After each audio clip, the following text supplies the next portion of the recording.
Hi, welcome to the Millicent Rogers Museum and the Southwestern Artisans Show and Sale. I'm Greta Brunschweiler, I'm the executive director here, and we have some amazing things here that artists from our region have created from all the cultures. So we're reflecting the way the museum shows things from every culture in this region, and we wanted to just let you know that you can shop safely online, but hopefully we can open up so you can come in and see these wonderful things and support these amazing artists. Thank you.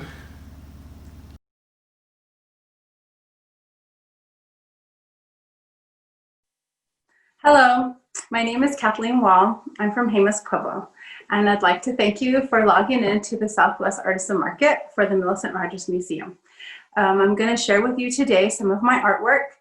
These particular pieces on the table are pieces that I'll have represented at the Millicent Rogers Art Market. This right here is a storyteller, and he is looking at a little storyteller baby, really adorable. This particular piece is a kushari holding a watermelon, and I get a lot of questions about what the watermelon means, and for me it just adds another smile. It makes it look happier than without a watermelon. Okay, and then this particular piece is a Pueblo girl. She's holding a pottery, and she has this beautiful stash, and she is made with Jemez clays, slips and underglazes. She's dressed in a Pueblo traditional attire. This is another kushari, and he's just happy because he has a bucket of corn. The pieces painted with natural slips is the beige color. The black and the gray are underglazes. And then this, I'll also have a couple of bronzes, and you can look at the photos for more inventory. But this is a bronze of a Pueblo woman, elderly woman. She's called Corn Grandmother, and she is holding a basket of different color corn, representing different directions. The corn is placed in a woven basket.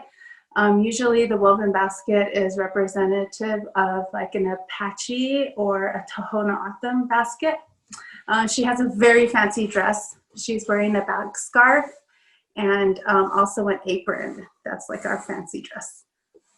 And so my work has been with me for a very long time. I learned as a child with my mother. She taught me how to make storytellers, and the same with my aunts. So of course, I have to always give thanks to them for handing down their traditional knowledge, and I'll try my hardest to make sure my children know these things as well. And so this is kind of like over time, over the last 30 plus years, just kind of an evolution of my work. So it very much represents kind of the storyteller figure, but it's quite different. So what I do is I dig and process my clay from here in Jemez.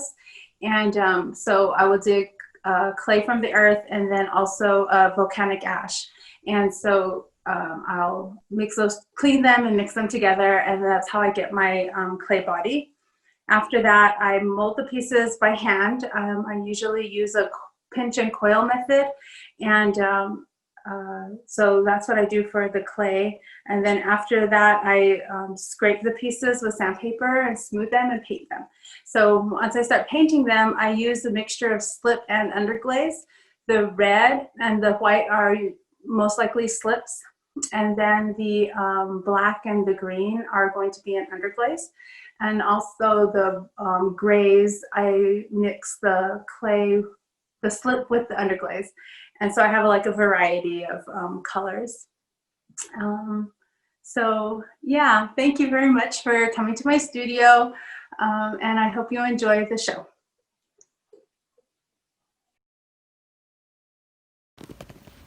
Hi, we're going to start with our first artist today, Kathleen Wall. She comes from a long line of potters. This amazing art was handed down to her from her mother and grandmother. Kathleen's from the Jemez Pueblo, and as you might have seen in her video, she makes her own clay. These are kushari, and this is a storyteller. She incorporates some leather or suede straps into her pottery, as well as the corn husk. This is a storyteller. Here's a little kushari he's telling the story to, and then we've got this bench. So he's removable. This is a two-piece. Then we have some kushari masks that you can mount on the wall. They're beautiful.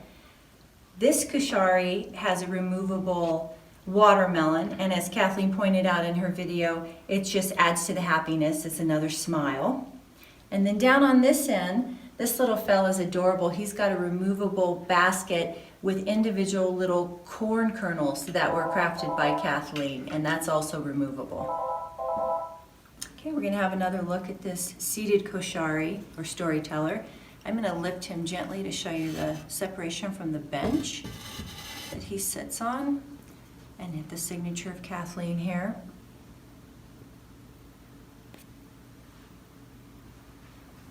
Here we are. This is the removable watermelon. We'll just take that off, and I want to just spin this little guy around and show you again the beautiful detail and design that she incorporates into her kushari, and her signature on his little booty there. You've got the little stamp on him, authenticating these pieces.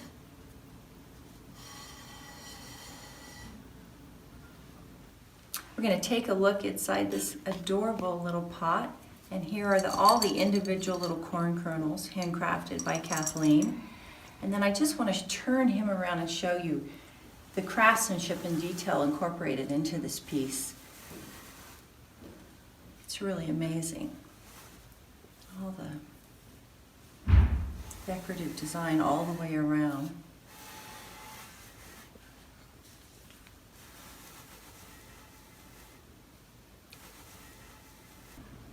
And here we have 3 more pieces from Kathleen Wall. The 2 on either side are bronze, originally clay cast in bronze, Pueblo women, all in traditional Pueblo dress. And if you look at Kathleen's video she did for us, she goes into more detail about what they're wearing, the fancy dress versus the plain. I believe this one was the fancy dress. Let me just turn this one around so you can see the detail incorporated into the clothing. It's a really charming piece. The bronzes, as I said, are limited edition. So this one is number 3 of 20, and she's carrying a basket with all the different colors of corn. And I'll turn her so you can see the back. It's quite heavy, actually. And her hair detail. And then, it's beautiful. And then this piece is number 3 of 25. Let me just turn her.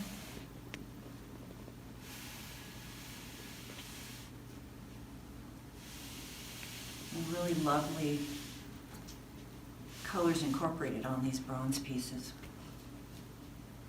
One last note about Kathleen Wall. I just want to remind everybody she is very highly collected.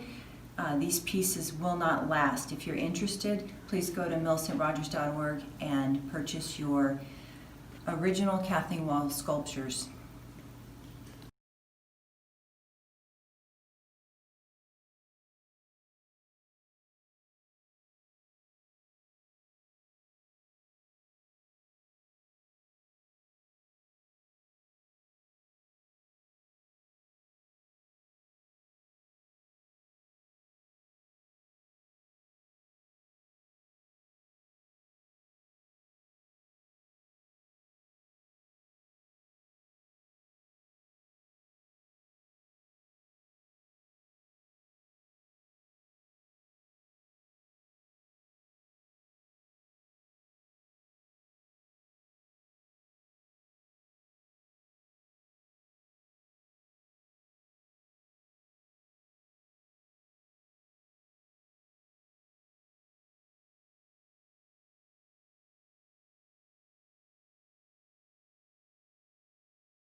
Hello, my name is Gustavo Victor Goler.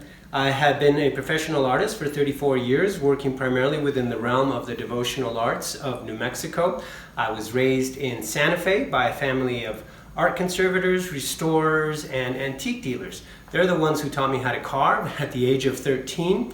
They saw that I was very motivated with my ability, and pretty soon afterwards they put me to work on saints, which is where I developed an interest in the Santos, having been brought up Catholic and having an understanding of the history of saint making in New Mexico. I started to produce some of my own pieces just for fun. I did this for a number of years where I made 4 or 5 pieces a year, and I would use them primarily for gifts for family and friends.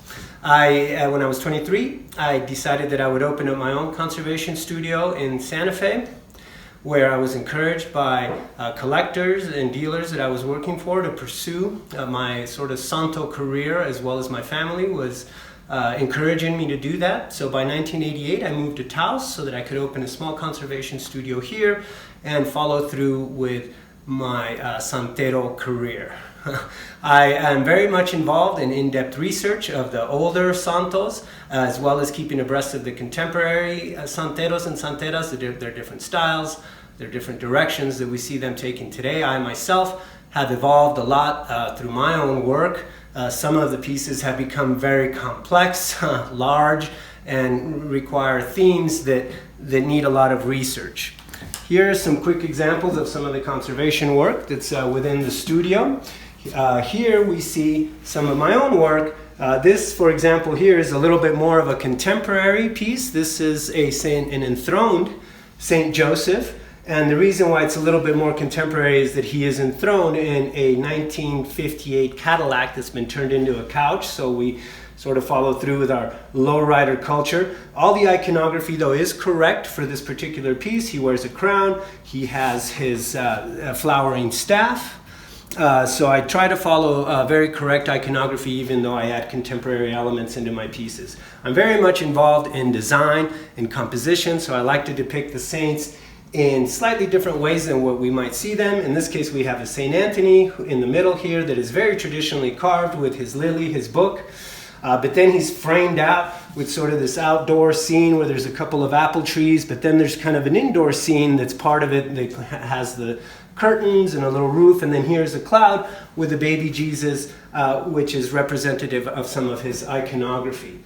Here we have a retablo, which is a two-dimensional piece, and so this is another example of my work that's not necessarily carved, but is painted. Again, I play around with different iconography, different saints, different types of research. Hi, our next artist is Gustavo Victor Goler, who started out in his family's conservation studio restoring 18th, 19th, and 20th century wood carvings, and that's where he learned his trade. These are some great examples of his retablo, and the detail is amazing in these pieces. I'm just going to pick this one up. Each one comes with the traditional leather loop in the back to hang it. This is Santa Marta. It's beautiful. She's in her kitchen. The kitty cat with her by her feet. And you'll notice in this piece we've got the thorns protruding. So they're almost really three-dimensional carvings. They're really amazing. All of these pieces are available on MillicentRogers.org during our Southwestern Artisan Market. Here's another one with some fantastic detail.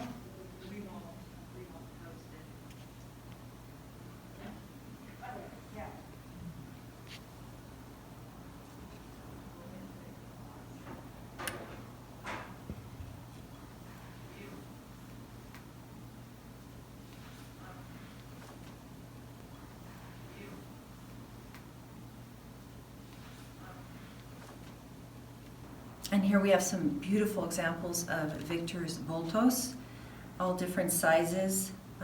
Amazing craftsmanship on these as well. You can see the detail of the saints that he's incorporated into his bultos.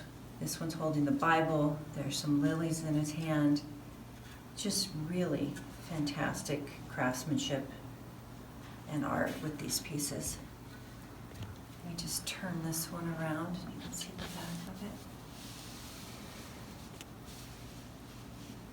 And we're featuring here the sun and moon on this piece.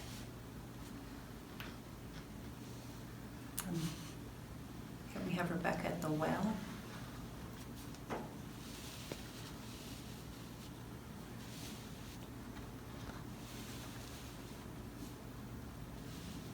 You can see her hair, it's beautiful. This is quite whimsical. Victor has incorporated some contemporary images in this piece. It's like a car fender here with the flames. Really fun. On this throne.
Well, hello, my name is DouglasJMagnus, and I am a jeweler working in Santa Fe, New Mexico for the last 48 years. And I have been very fortunate in my life. Came here from out of state, California to be exact. Obviously, I represent the Anglo contingent of the show here from the three cultures that we celebrate in New Mexico.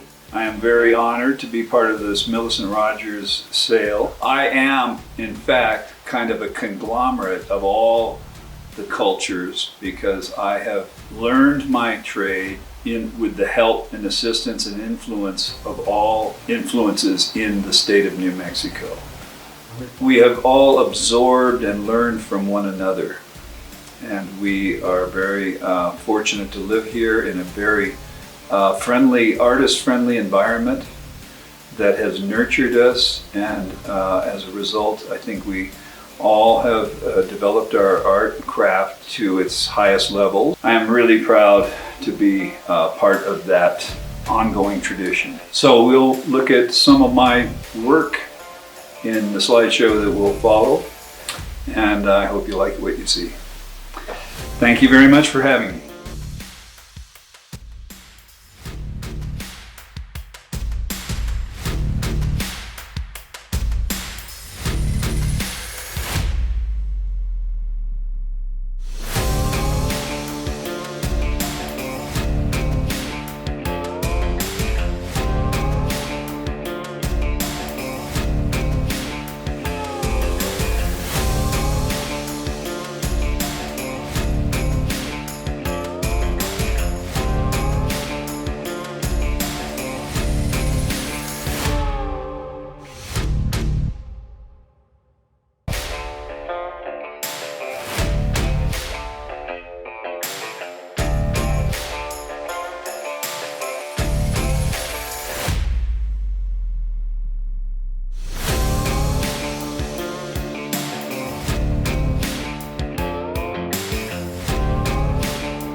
Hello everyone, I'm Laura Wynn. I'm store manager here at the Millicent Rogers Museum, and today we welcome you to the Southwest Artisan Market and this preview where we'll be highlighting the work of artist DouglasJMagnus. We are especially honored to have Douglas also as a co-chair of this event with Kathleen Wall and Victor Goler. And having had the opportunity to visit Douglas in his Santa Fe studio, it was amazing to see the scope and magnitude of his skill, not only as a jeweler, but also as a painter and sculptor. And at this present time, he is the owner of the Sirius Mines here in New Mexico. So he has got access to all the best turquoise, and he uses it along with other quality materials, and then along with his meticulous craftsmanship, he has a very simplistic style, but yet modern. And he is featured in our homepage video. There's a link, everyone should go check that out. He's been making jewelry for probably 45 years, and you'll be able to see him in his studio and tell about his career. He's basically self-taught in the art. And with Millicent Rogers in mind, he created some very special pieces just for this event. So, you know, one word sums up Douglas, and that is magnificent. We will be now looking at some of Douglas's pieces. We have from the Santa Fe 400 collection, which has been probably one of his best-selling collections. Jewelry made with medallions, whether it be necklaces or bracelets, representing Spanish colonial coins and bullion in honor of Santa Fe's 400 years. And so on the top shelf here we have a pendant medallion representing the Spanish coins. All of his necklaces are either 20 or 24 inches. And we have varying sizes of the medallions. And then down here we have a bracelet that is part of that Santa Fe 400 with all the different size medallions blended together. Also very popular is the Amor collection, and it's surprisingly lightweight for its size. And here we have earrings, and we have flaming heart pendants, some with gold detail. He uses 14 karat and 18 karat gold. There we have some smaller scale earrings. We have, you know, we have a size that fits everyone, and a price range. The opening price points here are about $125, and they go up from there. Because he has access to the best turquoise, we have Sirius and Kingman accents in all of these pieces that you see. And he uses the stingray material here.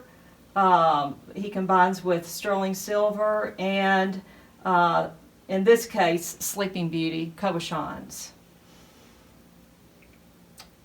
From that Santa Fe 400 collection, we also have the T-bird pendants with the coin detail and the diamond plate interest on the back.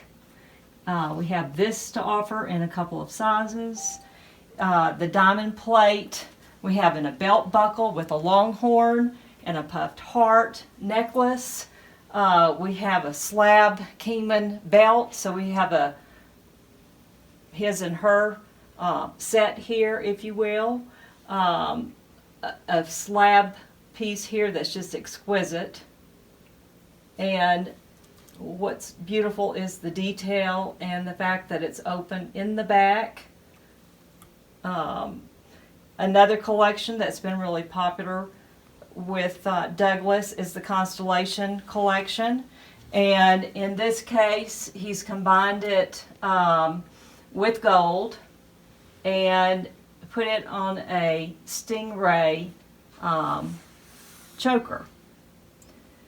And this collection was inspired by the stars. So here we have within that collection a constellation bracelet. And we also have the constellation earrings. And these are accented with turquoise and are very lightweight. Part of the Santa Fe 400 are the corn chandeliers here. And he does beautiful bezel work on all of this. So, in addition, he has these hand tool cuffs with turquoise accents.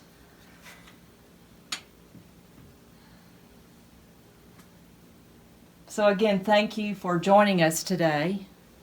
And in closing, we hope that you'll go onto the website. It'll be live on Friday, and you can check out the collection. You can see more details, and you can also go to the link on our webpage for the event. If you'd like to contact us with questions about anything, we will also be available by phone. You can reach us here in the store at 575-758-4316, or you can email me at storemanager@MillicentRogers.org. In the meantime, we hope that you'll be safe, and we hope that once the COVID restrictions are lifted, you'll be in to see us. So you get out your pen and pad and turn on the Christmas music and start your Christmas list. And happy holidays to everyone. Thank you.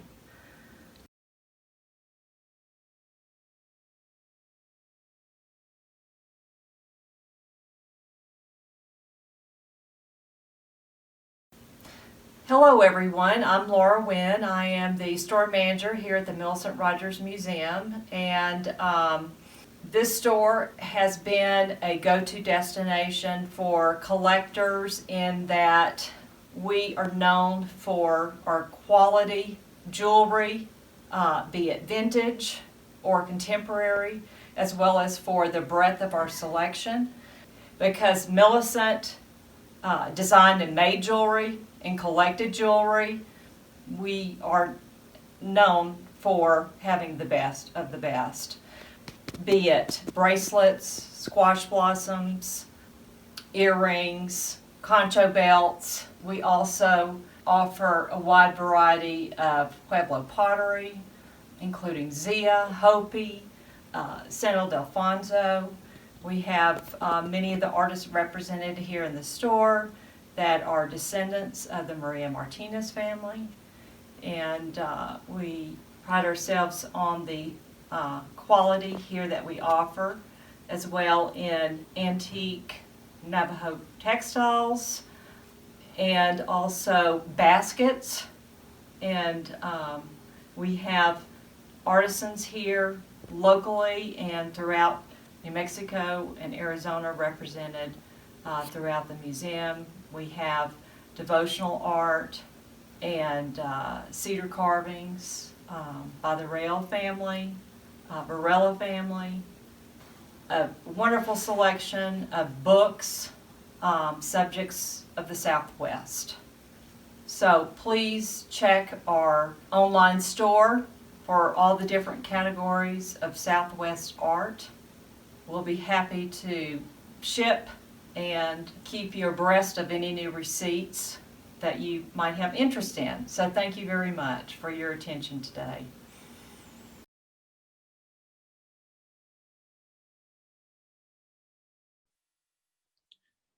Hey there, Taos. Tony Abeda here, and I'm zooming in to you today from Santa Fe, New Mexico.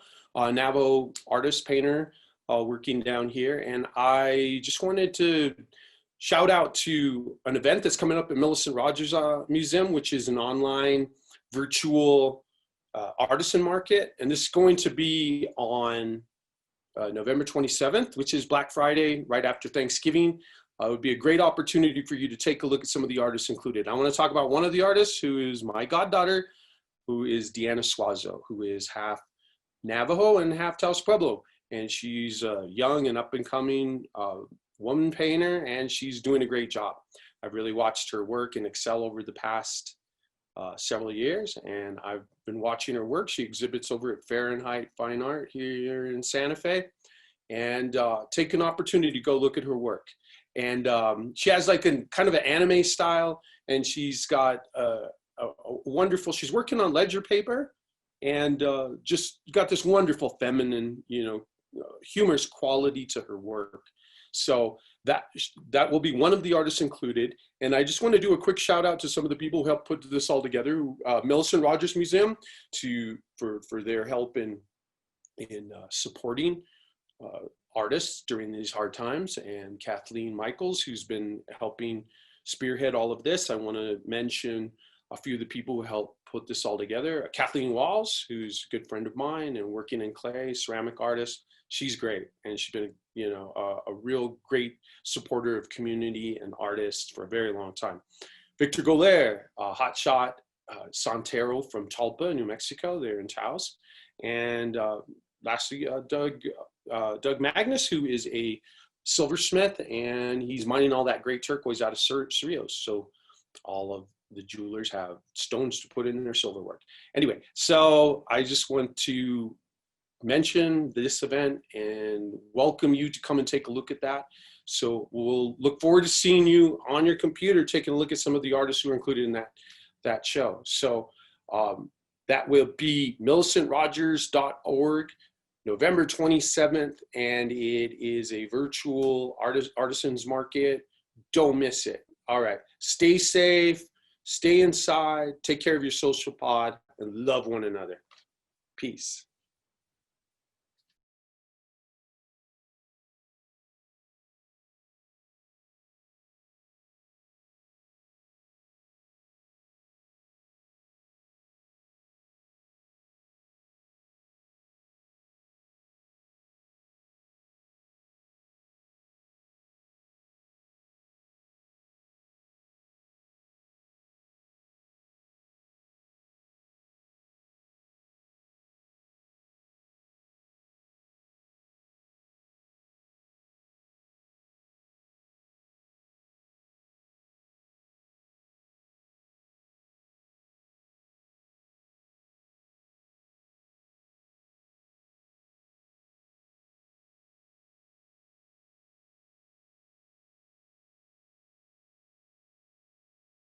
Hello, I'm Ralph Sena.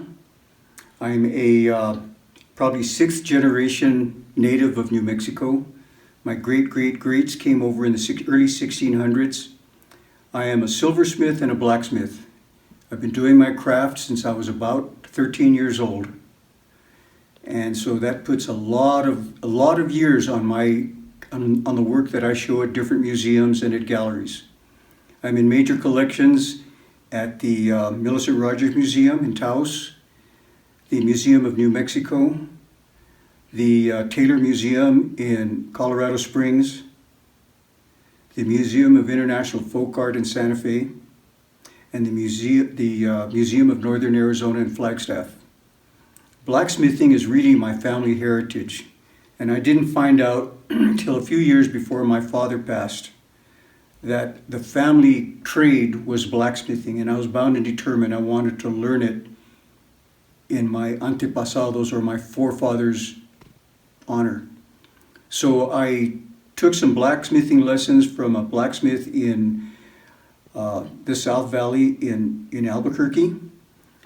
And I've won awards for my blacksmithing. I make knives, fireplace utensils, kitchen utensils, horse gear, spurs, all kinds of items like that. And I guess it sounds kind of funny. I actually make jewelry to finance my fantasy to be a blacksmith. That's what I want to be because that's really my family heritage. Hi, our next artist is Ralph Senna. He comes from a long line of blacksmiths, so he feels metalwork is in his blood. And I want to show you this amazing example of his metalwork. This is a rug hanger forged from steel with these beautiful flowers on either side.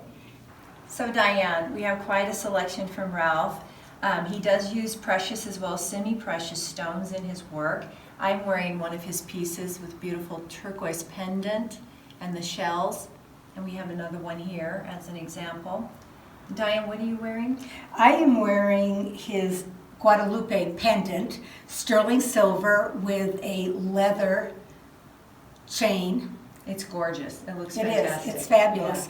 And a pair of his earrings with his signature pomegranate blossom and Turquoise. jade. Oh, Or jade. I don't know if it's jade. Beautiful. Beautiful earring. Yes. Nice drop to it. And here we have something very unique. This is a piece that only Ralph does, and it comes apart in two halves. And it's the elk, bull, and female elk. And the craftsmanship is beautiful, and you know it's designed to be given to a friend. So one piece you keep, and the other, and you know, as you can see, his finished work on the back side is as beautiful as the front. You could wear it either way, really. And it comes apart, ready to share. To gift. Yes. Speaking of gifting, I just adore these little silver boxes that Ralph has created. Each one's individual. We've got an image of Jesus, the Sacred Heart here. Look at the hammered silver and the detail on the edge. It's just lovely. Here's our Guadalupe. And this looks like a little cowboy skull. It's really cute with this cowboy hat on. Those are just beautiful. We have some of the pendant earrings similar to what Diana's wearing. This gorgeous red stone makes quite a statement. And then here are some of Ralph's silver rings. Really lovely braided detail on that. What I love about those rings are the floating chain. It's gold over silver.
Hi, I'm Carmela Quinto, Curator of Collections at Millicent Rogers Museum.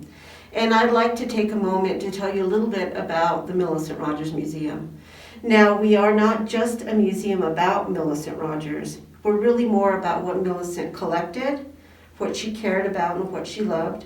If you would like to learn more about Millicent, you can go to our website, millicentrogers.org, and you can learn about Millicent as a collector, as a philanthropist, and a few other interesting things.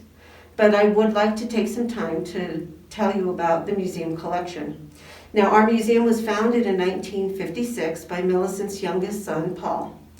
And Paul founded the museum after his mother's death, in his mother's memory. He founded the museum with Millicent's collection of textiles, Navajo, Pueblo, and Hispanic blankets and rugs. And 2 years later, he added a portion of Millicent's jewelry collection in 1958.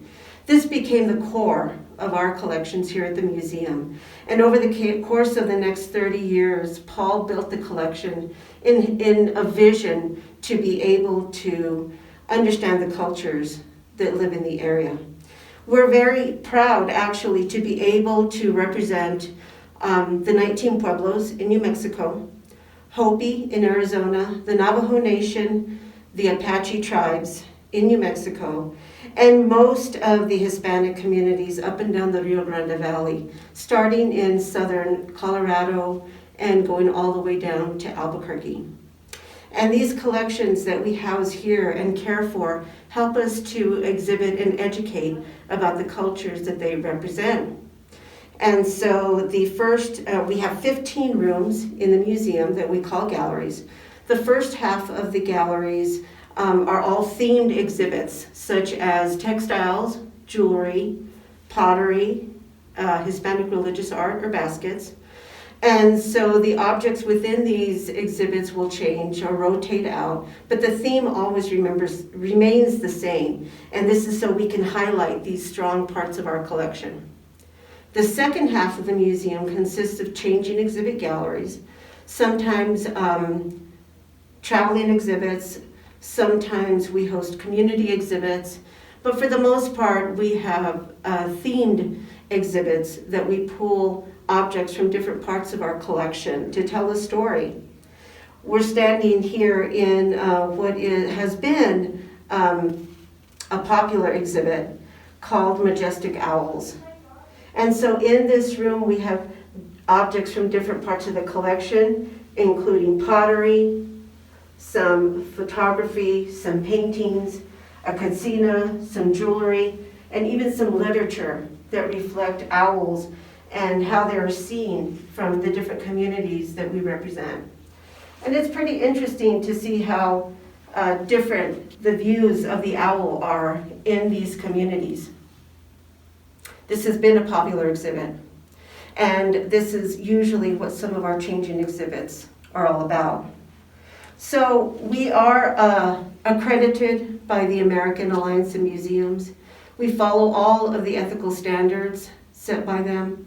We have followed all of the NAGPRA, been right in line with those rules, and we've actually gone a step further. So not only did we protect our Native American collections, the objects that are culturally sensitive, but we've also created policy that protects our Hispanic collections and the items that would be culturally sensitive in our Hispanic collections. We hope you can visit the museum very soon. Thank you again for supporting the artists in the Southwest Artisan Market. Please be safe, and thank you.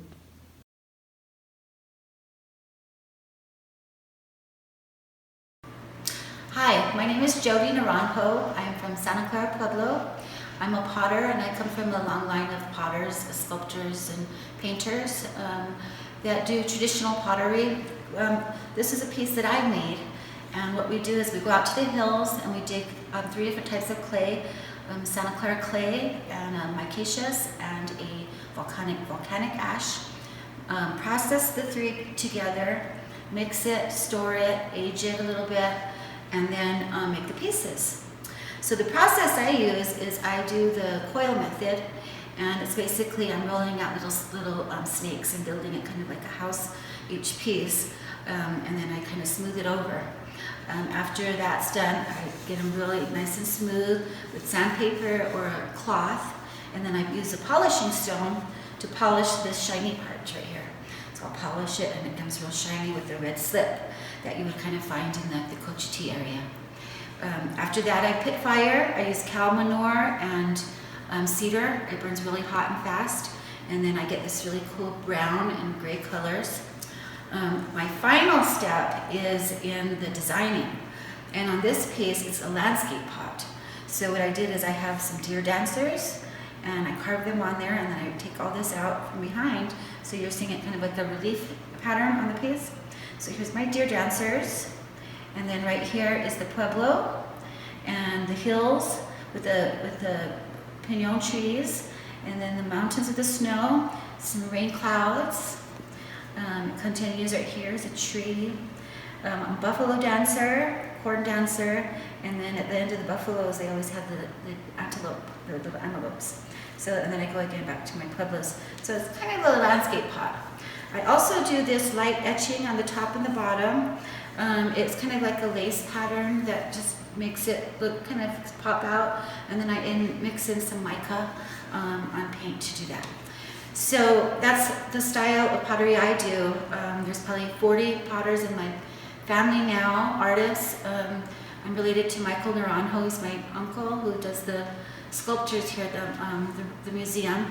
As a child, I used to come with him and play in the courtyard while he'd bring in his sculptures and stuff, so it's nice to be back after all these years. My grandmother did the utilitarian pottery from Taos Pueblo, and my mom, all my aunts do more of a contemporary pottery like I do. We have a lot of sculptures, like San Suenzel and Nora Naranjo Morse are all in my family as well. So I've been doing this since I was a child. You know, just you're given clay and you're expected to play with it. So you start by making little animals, and before you know it, you're making pottery and sitting on the plaza, and then you get into galleries, and now I'm 51 and I'm still doing it. You know, I've never had a job, so this has been my job and helped me to raise my children, put them through college, and I'm a grandmother, so teaching my grandson to make pottery now too. I think that's it, and I hope you like my pottery. Thank you for including me in this fantastic show, and I appreciate that. Thank you. Hello, this is Marcy Trujillo, and I'm really proud to be a part of the first annual Southwestern Artisans Market. Be introducing you to numerous artists that are going to be here online for this virtual market, and so let's start with Jody Naranjo. This piece here is by Jody Naranjo, a Santa Clara Pueblo potter. She comes from a long line of potters in her family, and the one thing that I really admire about Jody's work is her use of clay, and actually the coloring of the clay that she uses, which is a little bit different from the traditional black pottery that is very well notable of Santa Clara Pueblo potters. This one here has a Thunderbird, as you can see, but one thing that's exceptional about Jody is her use of sgraffito, which is the etching into the pot. If you notice, this piece here has some beautiful lace sgraffito, as well as a Thunderbird itself.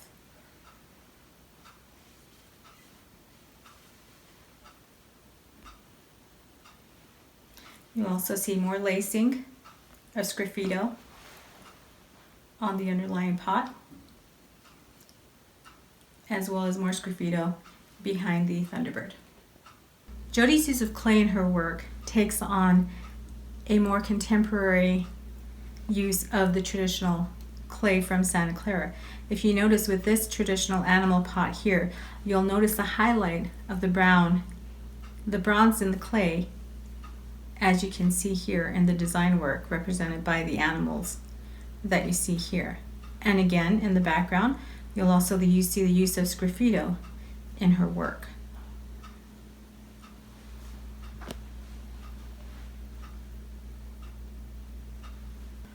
This is a fishbowl pot by Jody Naranjo, which is a whimsical take on the fish. If you notice also, one of the exceptional points on this pottery is her use of geometric design incorporated into the pot. Again, you'll also notice the different use of the clay, which actually has the brown hue on the piece itself.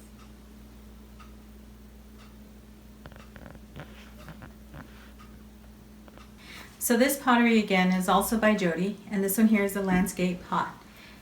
Now this one here represents the relation between the culture and Mother Earth. You'll notice there are different design motifs such as the deer dancer, the corn dancer, and the antelope dancer. You also have the depiction of the rain clouds along with the Pueblo in the background. This one here represents the buffalo dancer. Again, Jody displays her unique style of sgraffito with the lacing on the pottery itself.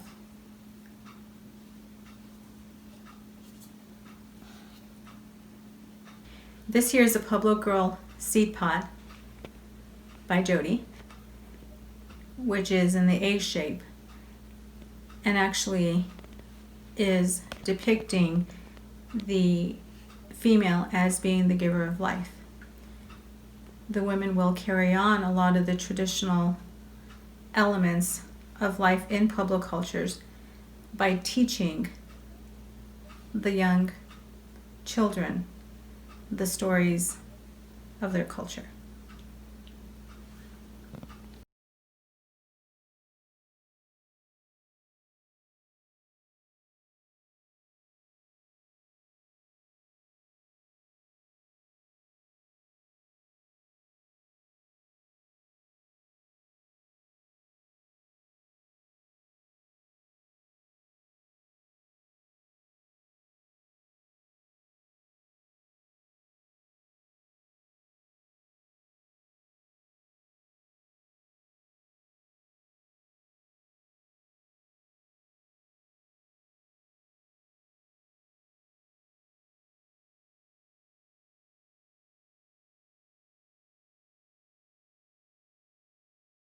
I'm long time in business. I'm Giant Up. I lived 36 years in Taos and work with leather, in particular leather braiding, what my husband and I developed. And Anima, the oldest child, is taking over, showed over years interest, is very artistic, very in her designs. And we developed a bolo tie, what is very special. We are famous for it. People come and they want to get that cord because we are specialized in lace making.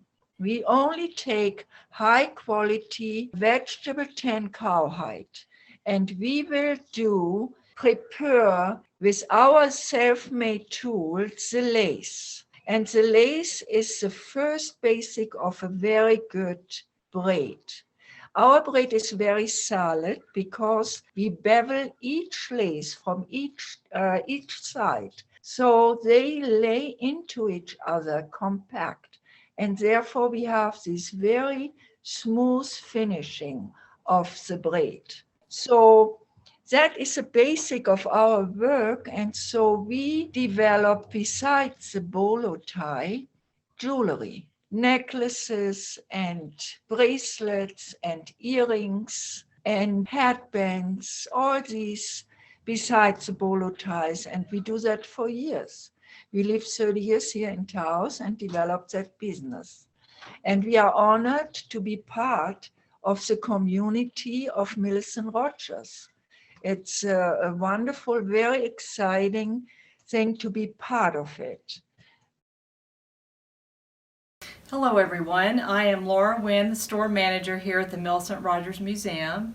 I'd like to welcome you to the Southwest Artisan Market and this preview of CordonYCuero's work. We are featuring them presently in our store, and they have broadened their selection, especially for the market. So they, as a couple, that was Larry and Jaya, met in Spain in 1980, and they came to the Land of Enchantment shortly thereafter. And they bought this business and started engineering and perfecting the art of leather braid work, which they're known for internationally.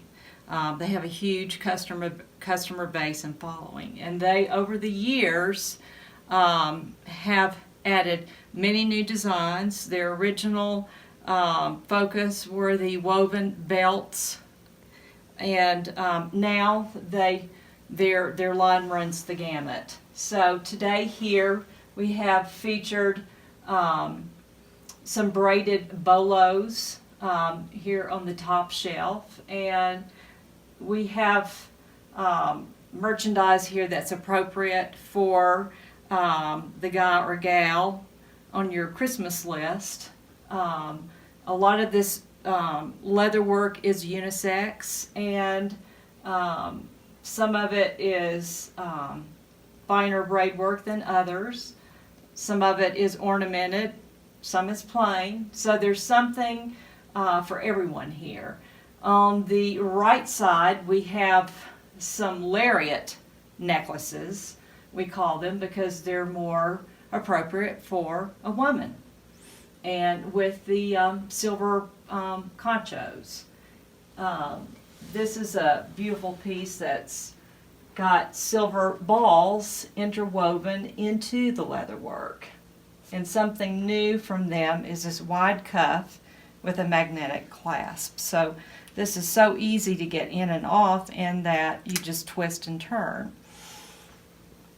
We've got keychains braided here in two different lengths for the guy or gal on your list, and some very feminine pieces here with crystals and silver tubular beads on a multi-corded fine weave. And then very special is the turquoise and braided ball piece. Here Jaya's combined freshwater pearls and then the matching earrings we have in cognac, brown, black, and red is also especially popular at Christmas time. The scarab bolo, and then another lariat with silver beads that slide up and down. And probably the most popular item from CordonYCuero are the bracelets. So we have the opening price point here at $70, and then for the heavier braid, $98. The ornamented bracelets start at $250 and go up, and they are sized.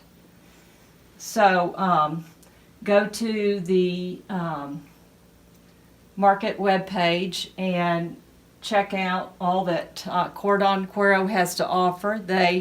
CordonYCuero, by the way, is lace and leather, and it is very feminine at the same time that it can be masculine. So again, get out the Christmas music and note and pad and put your Christmas list together. Let us know if you have questions. You can go to the web page for the artisan market and send us questions, or you can call 575-758-4316 or email me at storemanager@MillicentRogers.org, and we'll be happy to further assist you. Everyone stay well, and we hope once the COVID restrictions are lifted, we will see you at the Millicent Rogers Museum. Thank you.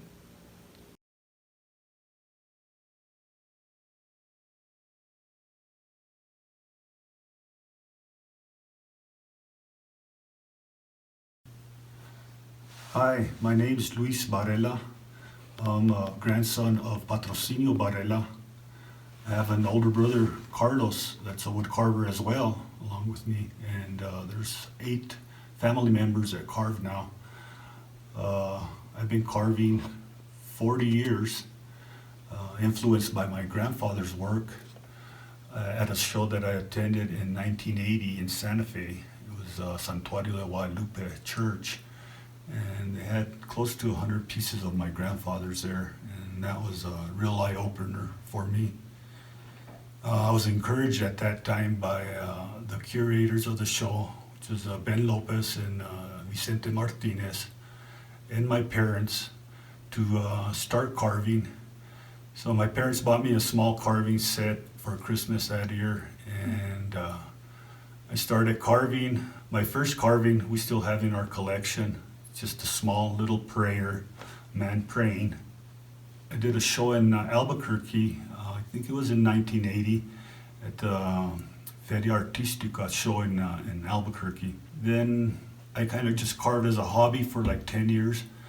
And in 1990, I moved back to Taos. I had lived in Texas for like 8 years. I moved back to Taos to build my home and pursue the wood carving. So I did that for 11 years. And in 2001, I started working with the Forest Service as a heavy equipment helper. I'm a heavy equipment operator now, and I have one more season and I'll be able to retire. It's a seasonal job, so I only work in the summer, and then I carve all winter. Can't wait till I can carve year-round and do larger projects and do some collaboration with some different artists as well.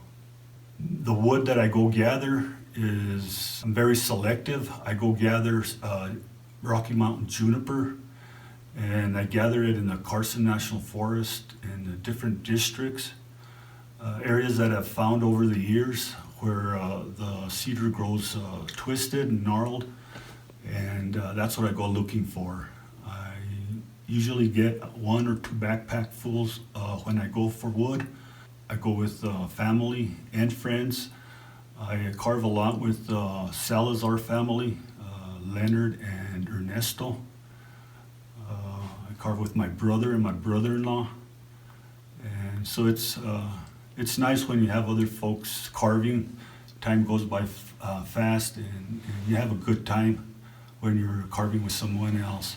It is nice to carve by yourself at times for the meditation, but all in all, it's it's a good. I don't know how to say it.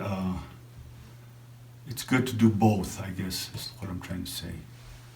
Another thing is what I'm real proud of, that I was able to get a chisel that was my grandfather's, and that was given to me by Leonard Salazar and Ernesto Salazar.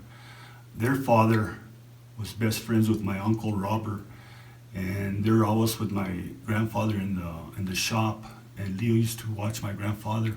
And when my grandfather passed away, he picked up carving, and my uncle gave him some tools of my grandfather.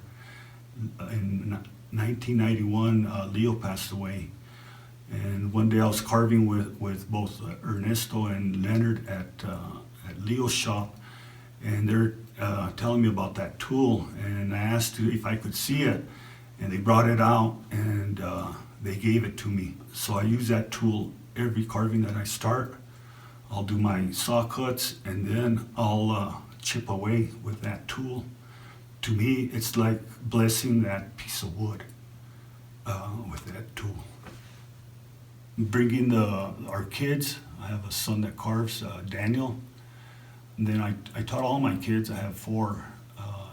Eric is the oldest, and then Daniel. I taught them both to carve, but Eric didn't like carving, so he stopped carving. But Daniel has kept it up since, I think he started at 11, and I think he's like 34, 35 now. My brother has a son that carves as well, Roberto. He's like a year younger than Daniel, and he's been carving about that long as well. My brother-in-law, Dan Rael, and my sister carve, and then our two daughters carve. One's 23 and one's 25, Antonia and Jessica. So I'm real proud of the family continuing it, and hopefully my grandkids will carve as well. Hi, this is Kathleen Michaels with the Millicent Rogers Museum, and I'm here today to tell you about Luis Barela. He was born in Taos, New Mexico, and is the grandson of the famous New Mexico wood carver, the late Patrocinio Barela. Patrocinio Barela is a very important part of our permanent collection here at the Millicent Rogers Museum. He is who I like to refer to as the Picasso of carvers. Louis was the first grandson to pick up the knife and continue the wood carving tradition of his grandfather. Here's a statement from Louis. In 1980, I attended an extensive show of Patrocinio Barela carvings at the Santuario de Guadalupe Museum in Santa Fe. The sight of so many of my grandfather's pieces pushed me to the point that I was no longer free not to carve. I search for unusual shapes and forms of cedar wood. I take the cedar to a high level of polish while leaving other areas in their original, rugged, weathered gray finish. I utilize the grain of wood and contrasting light and dark colors to create the illusion of figures emerging from the confines of wood. Luis Barela. Please view all of Lewis's works that are available to purchase on MillicentRogers.org, including his first place winner of the Sacrament of Marriage. It is a beautiful story told in wood with the phases of the couple. They are getting married at the top with a large figure below them, and below there are children and there's a figure praying. This piece has negative spaces where it twists and turns and creates light and movement in this unique form with the very Barela style.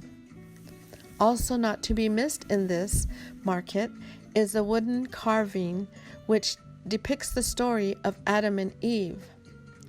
The beautiful entwined couple are twisting upward with descendants, families below them, and who else is on the bottom but the serpent tempting them in this age-old legend.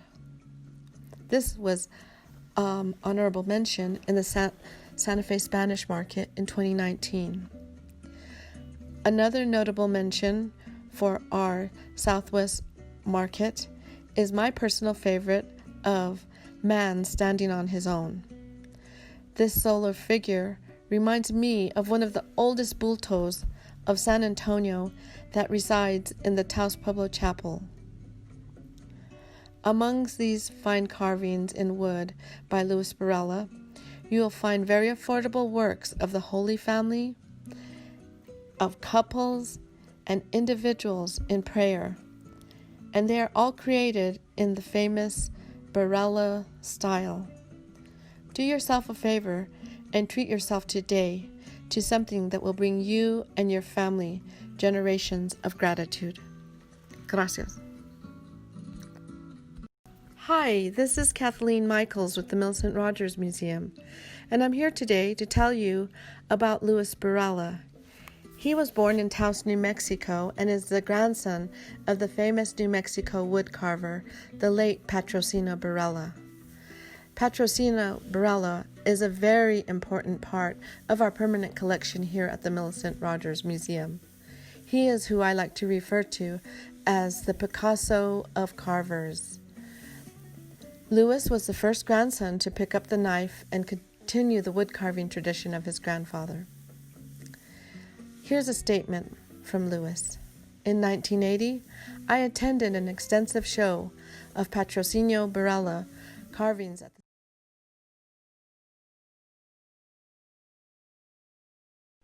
My name is DeAnnaASuazo, E-G-E-R. I always have to spell it out. It's an Austrian name and it's always spelled wrong. DeAnnaASuazo. And Robert Eaton. And we both moved from the Midwest. I'm from Ann Arbor, Michigan, which is a very artsy place, particularly in music. We started them in 1987 when we moved to Santa Fe. And we've been now 32 years in New Mexico, mainly where we work our business. So I started as a jeweler. I was always a craft person. First, I started doing beaded earrings. Oh, that was a big thing. Then I changed to weaving, and I lived up in Rollinsville, Colorado, in a tiny little town. And I was weaving and adding beads and things to the fringe of my woven shawls. And of course, I was trying to make a living and I couldn't sell them. So I would spend a week and I couldn't sell them in the Boulder Co-op. So I switched to jewelry. And my husband, at that time, not my husband, my boyfriend, was a jeweler. And so he showed me how to make 2 little gold rings, and they sold right away, and I switched and became a metalsmith. So Bob himself was a machinist before, and then he became a metalsmith. And we met up in the mountain town of Nederland, Colorado, and then we moved here. I really want to support all individual handcrafted work, because when we started, it was the beginning, like, of the real crafts movement in this country. And people were all learning and making it in their own home studios. But a whole wave of imports started coming in, and people were just buying ready-made bezels and charms or whatever and adding them to a necklace. And it became difficult for jewelers, craftspeople, to compete in the market with all the influx of all this manufactured jewelry from Asia, from everywhere. And we saw, when we started our business, almost every single town had a crafts gallery. And that was for local craftspeople to show their work. Now, if you look around, there are hardly any crafts galleries for local people to show the work that they do individually at home. So I really want to support all the people who make it with their own hands in their own studio at home. And I'm thankful to Millicent Rogers Museum for supporting us and having this show for us at a time during the pandemic when it's so difficult because craft fairs have been canceled, galleries are going out of business.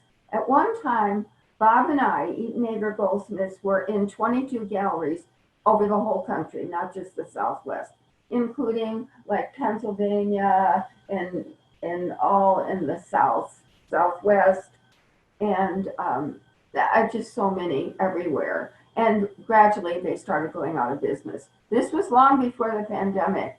Craft galleries were going out of business. Business was low because they were competing with so many imported things. So anyway, that's my story from what I've been doing. I've always been a craft person. Bob and I went to Vienna a couple of times. My cousins, my relatives live in Austria. My dad's from Austria.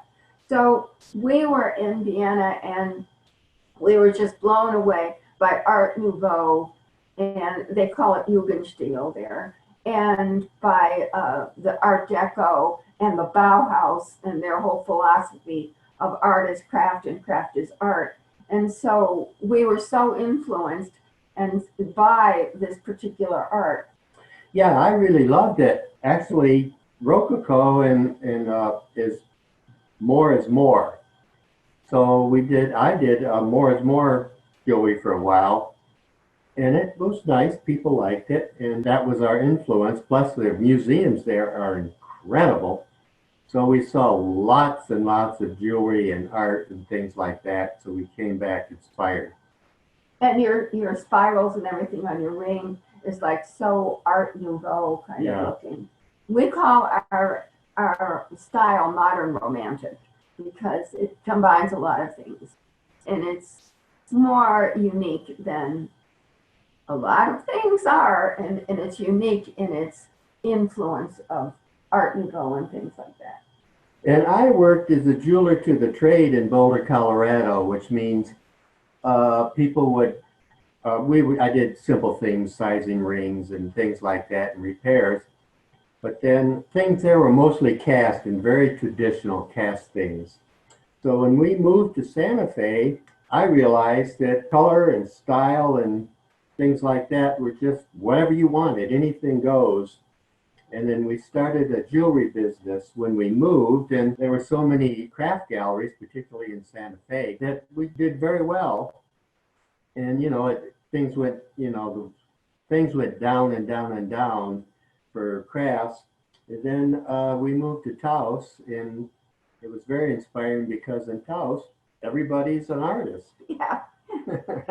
So that was our influences, or mine at least, and Diane's too. Well, the thing about New Mexico is when we moved here, Colorado was very traditional. It was like a stone and a really nice silver setting or gold setting. And when we moved to New Mexico, we got inspired and we could use all different kind of colored stones and assort the stones and do pinks and greens and purples. And it was really very inspiring to us. And we still are inspired by stones. We put stones together, and then that inspires us really to make the jewelry. We love stones and color. Yeah. I really want to continue supporting handcrafted studio-made art of any kind, whether it's pottery or paintings or jewelry. It's so important that we support the handcrafted people. And also we need to educate people, because I find that some people at a craft fair would say, well, how long did it take you to make this? Thinking I could say 2 or 3 hours. And I used to say 25 years, because it took me a long time to figure this stuff out. And so I think if we educate people, not just what's the cheapest and is it silver or not, but how the craft person really had to do it and make it. I mean, it's a whole process. And there's a little bit more too about Millicent Rogers. Millicent Rogers Museum is handcrafted things. Millicent Rogers herself moved here, loved it, and supported handcrafted art and jewelry and everything, and actually would buy stones and give them to people and say, make anything. Yeah. And it's very clear when you go through the Millicent Rogers Museum that that's what she did. So here's a perfect example of supporting the arts by somebody that really loves these type of things. We have a collection of Diane's rings here, turquoise, and this is a really fun piece. And you can see these are all one of a kind. So if you're interested in these, I encourage you get online and purchase them, because they will go quickly. This is fun. It's a mixed metal in the center, surrounded by silver. And if you're a fidgeter, this turns. It's a little spinner. It's just a lovely piece.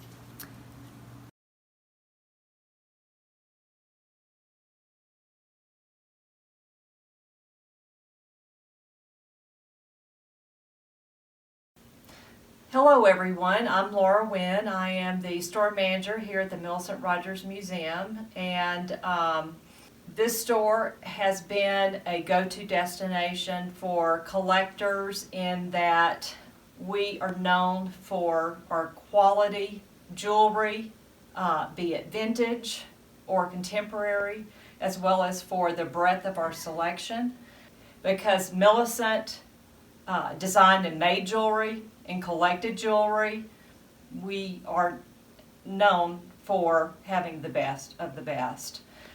Be it bracelets, squash blossoms, earrings, concho belts. We also offer a wide variety of Pueblo pottery, including Zia, Hopi, San Ildefonso.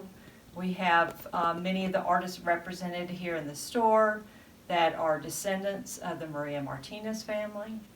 And we pride ourselves on the quality here that we offer, as well in antique Navajo textiles, and also baskets. And we have artisans here locally and throughout New Mexico and Arizona represented throughout the museum. We have devotional art and cedar carvings by the Rail family, Varela family, a wonderful selection of books, subjects of the Southwest. So please check our online store for all the different categories of Southwest art. We'll be happy to ship and keep you abreast of any new receipts that you might have interest in. So thank you very much for your attention today.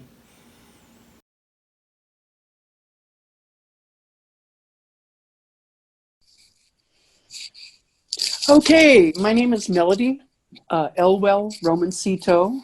When I was younger, I used to sign my paintings M. Elwell, and a good friend of mine, who's also an artist, started calling me Melwell.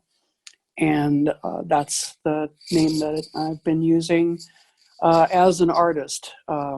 Actually, that's a persona that's kind of, I won't say new to me, but it's a return for me since retiring from news business for a number of years, 30 plus years, since moving here to Taos. I've lived in Taos for, well, I've lived here since 1986. I was born in the Midwest in Wichita, Kansas, moved all over the Midwest, eventually moving west, Pacific Northwest, Southern California, and then here most of my adult life. I married a local guy, and we had a child, and we have grandchildren, and I'm retired. I returned to art full-time after years of being a professional journalist, a photographer, software developer, and also a number of years as a professional cook. No one in my family was an artist. I'm really the first one, but both my husband and my daughter are artists and very talented. The influences that I've experienced over time have been many and varied. I started out in college wanting to be a fine artist, but putting myself through college was very challenging, and I ended up kind of throwing up my hands and changing majors, changing medias. Soon after throwing my hands up and changing my major from fine art to English, I moved to Arizona and became a short order cook in a hippie hard rock cafe in Tempe, Arizona. And the outfit, that's the best way to describe it, of people that I was with, ended up disbanding when they routed a lot of the hippies out of Tempe by tearing down the buildings where our cafe was. We moved to Eugene, Oregon, another bastion of lefty lunatics. So I lived there and was a cook for many years. And then I got a job as a software developer, and I was a telecommuter. This is like 1986, so this is pretty futuristic. I lived in a cabin in the shadow of Mount Hood. Is that dramatic or what? And actually had a brush with some white supremacists. So, you know, there's interesting stories there. But I did end up moving to Southern California, working for a company that did research and development for Epson. And I developed the user interface, helped them develop their user interface for their early paint program, which became kind of a prototype for Mac Draw and Mac Paint. I don't know how far back you guys' experience goes in this area, but we lost our research and development program contract with Epson, and we scattered to the winds, and I moved here. And I tried picking up that software business and keeping it here, but the infrastructure, telephones and communications was not up to it. And so, again, I changed from being a software developer, having actually a pretty good independent software programmers guild, to having to work for the local paper.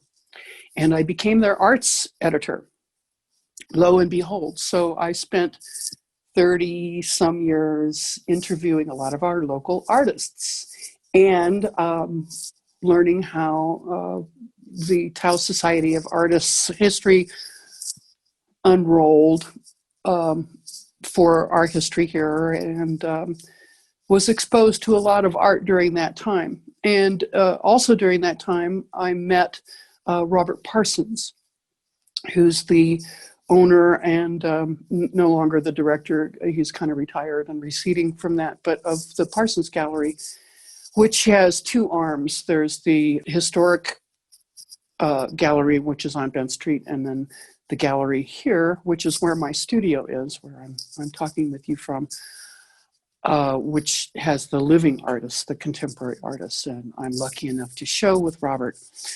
Robert's extensive experience over time with this market and his familiarity with the history of art has helped me tremendously in finding my way. I have closets full of unsold art because I've continued to make art during all these decades where I backseated all that, because they're all extremely personal and I would say difficult and not tremendously accessible. But he's helped me to kind of understand what art that people would like to own is, and I think a lot of it is rooted in nostalgia, especially now during our days of uncertainty, where we want to feel that comfort of the fire, of the return of the hunters, of a life maybe that is no longer with us. And so when I try to paint, I paint in a lot of different mediums, but I stick to oils because the way people feel about oil paintings as opposed to, say, water media and other media, although I do work in those. I do contemporary, very abstract work, but the work that has really resonated with others and it has a very precious place for myself is the work that talks about the Taos experience. Over the years, my contact with Millicent Rogers has been, I won't say extensive, but it has been sustained, and I'm aware of their calendar of programs. Now, of course, we're talking pre-COVID, but of their shows, the programs that they have, the way they work with the artists in the community, not just the Taos community, but northern New Mexico, really, in the Southwest as a whole. And their dedication to the indigenous artists of this area has had a profound effect on art being made here. I am pleased to introduce Melody Elwell Romancito. She is a resident at Taos Pueblo and is a multi-talented woman. Her resume is as diverse as the styles and subjects of her paintings. To realize her triumphs is a colorful journey through her life. She has finally found herself doing what makes her most content as she exercises her talents of singing with a Western swing band, the Swing Dusters, and painting as often as she possibly can. In her work, one can recognize the influences by some of the Taos masters' styles of painting. Her work will complement your home with a soothing melody of her paint stroke. Please visit themillicentrogers.org for the first annual Southwestern Artisans Market and find yourself drawn into the portraits ready to take you away for an escape into melodies, perspective.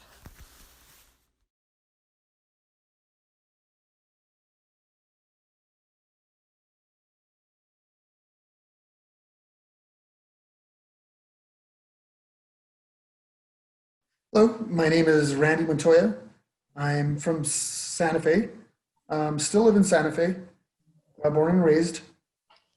I been doing jewelry since 1991, since right out of high school. And I was able to get into silversmithing with a great teacher, DouglasJMagnus. Learning everything from Doug, from soldering to stamping, fabricating jewelry. He showed me everything. He was my teacher. He's the one who's really inspired me to become a silversmith. He was the man who I wanted to be like as an artist. I had that much respect for him.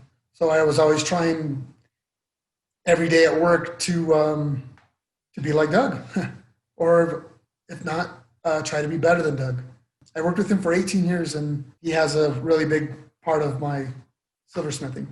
Right now, I have my sons who are working under me, learning this trade. So now it's a second generation learning how to do this, and we're having a great time doing it.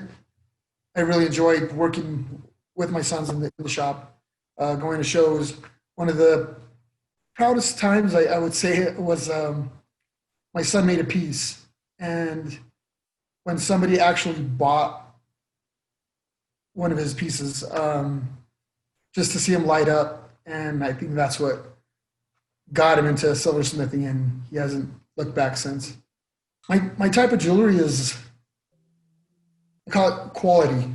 My pieces are nice, and they're thick. They're not flimsy at all, by no means. I try to go with the best quality pieces that I possibly can. Like my coral, for instance, that's a Mediterranean coral, and it's a deep red. It's not a pinkish color coral. It's just stands out. It's just a really nice quality. When I start on a piece, I'll draw it out, and I'm really excited to start making it. I start making it, and I would probably say 90% of the time I don't even stick to it. Changes as I'm making it, every single time. If it's a color of a stone or the shape of a stone or the whole piece in general. So I never could go by just a certain drawing. Like I said, it's just an idea, the drawing. But when I'm actually making it, it usually changes. There's pieces where I like to, some of my bracelets you'll see, I could carve really well. And I don't carve in the wax, I actually carve the silver, which is a lot harder for some people, but for some reason, the best way I could explain is the silver really, it talks to me. And I feel better working with the silver piece rather than wax. Some jewelers do that with, they do it with the wax and then they'll cast it with that. What I usually do, because I get the satisfaction immediately, is making it by hand, fabricating it out of silver instead of the wax. There's a process in doing the wax, and that's why I prefer the silver, because like I said, I could grind it, polish it right there and then, and you have the actual piece right there instead of it in a wax formation. I love what I'm doing. I've been doing it since I was 17 years old, right out of high school. And that was back in 1991. My shop, actually, just the different tools that I've gotten over the years. Gosh, I remember starting off, I didn't even have a desk. I would just at home working on my table, just trying to make certain things, just certain ideas that'll pop in my head. And now I'm proud to say, all these years later, I have tools all around me that have helped me really excel in making jewelry. I've learned, from Doug, just the old techniques that we used to do, from making a stamp. And there's not a whole lot of people that I could say that could actually make a stamp, use the stamp on a piece of jewelry. And I can't say everybody, but it's easy to go buy a stamp. But when you're actually making a stamp, that's just another of being a silversmith. It's how else can I say this? What I'm saying about fabricating a piece, I could fabricate from a stamp to I learned how to cut stones, my own stones from Doug. So like the coral necklace that is there, I cut the stones myself, shape them, and I'm real picky with even the turquoise that I use. I know I shouldn't be too picky because I'm not making it for myself to wear; it's for everybody else. But I really go after like a deep blue turquoise. Again, going back to the materials, I really try to have the best quality material that I could possibly get my hands on for people to enjoy. I appreciate the Millicent Rogers Museum giving me this opportunity to show my works and get my name out there and my work out there, so that way I can make some more jewelry for everyone to like. And now we have some beautiful examples of jewelry from Randy Montoya. He's a silver and goldsmith in Santa Fe. He attended Santa Fe High School, where he learned his affinity for jewelry making. Shortly after graduation, he went to work for DouglasJMagnus.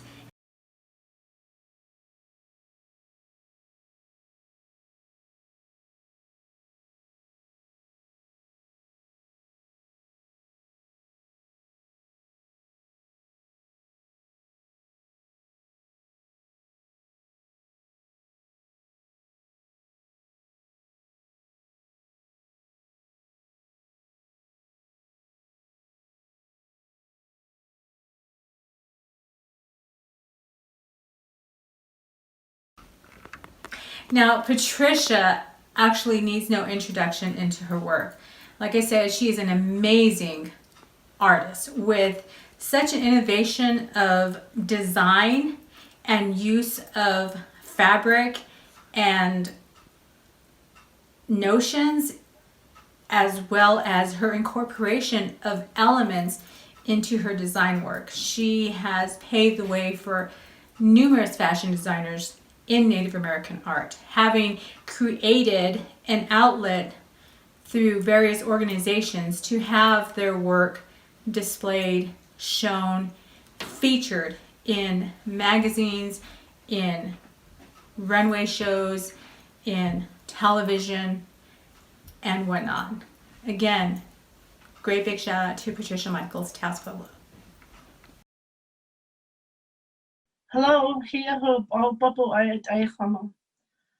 today I'm going to give a presentation of what my inspiration is on this collection during a very difficult time for all of us as we face COVID. But what has added to the difficulty for me and my family and the many friends of my father, the late Frank Turley, who passed away Saturday, which was, I would say, 5 days ago. I just want to please ask everybody to continue to be safe, to be very generous and loving, and wear your masks, wear gloves, wash your hands. Don't go out and do anything that's not necessary. Please, let's get over this crazy pandemic curve. And in this time that I am going to be doing this beautiful show, which I've been invited to participate in the Southwestern Art Show for the Millicent Rogers Museum, which I absolutely adored, Millicent Rogers Mission, that I'm going to do a couple pieces that are a tribute to my late father. It's a way of me healing.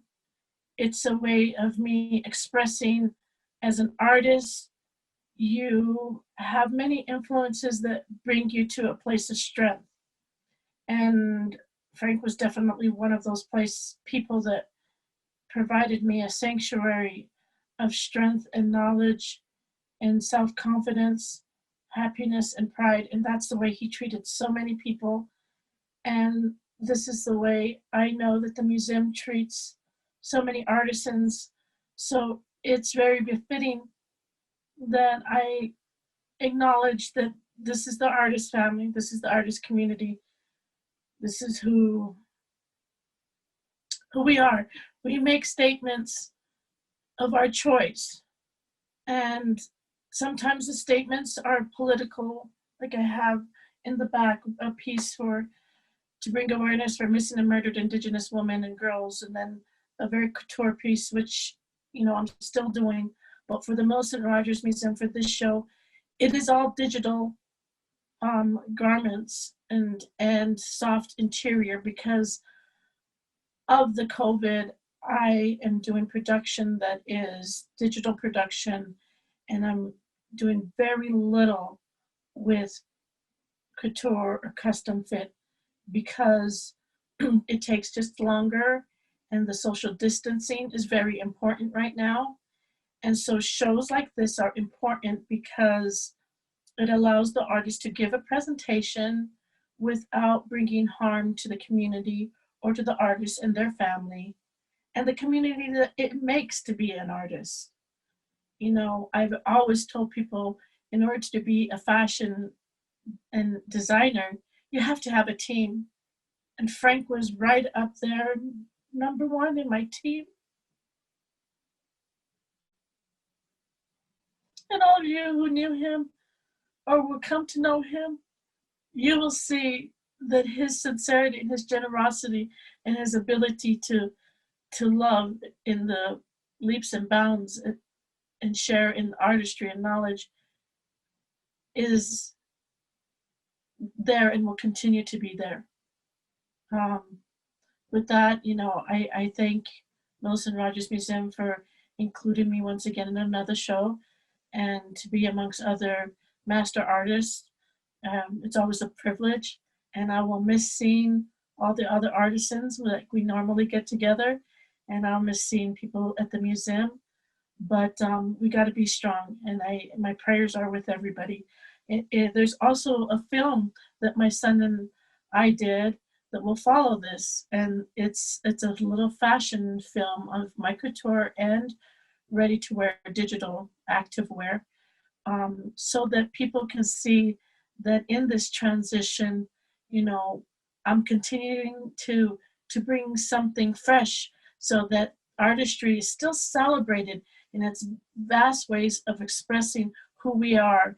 And so if we have to take a little extra time to make a presentation of our products, of our artistry, of our textiles, and whatever our art form is, then so be it. I'm still celebrating the fact that I can do this presentation with respects to giving something to my clients and to people who appreciate the arts, something fun and beautiful to look at. And that's important in this time. I'm hoping that I can still celebrate and have something, you know, festive for people to look at.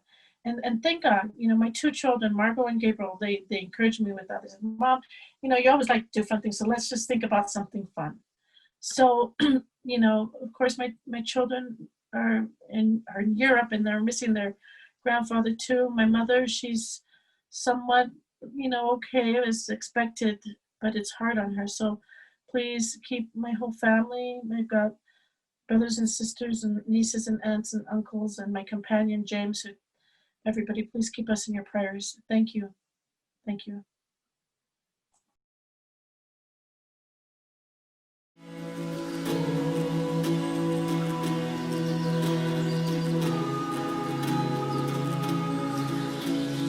Lay down my words to match the lines of your shapes.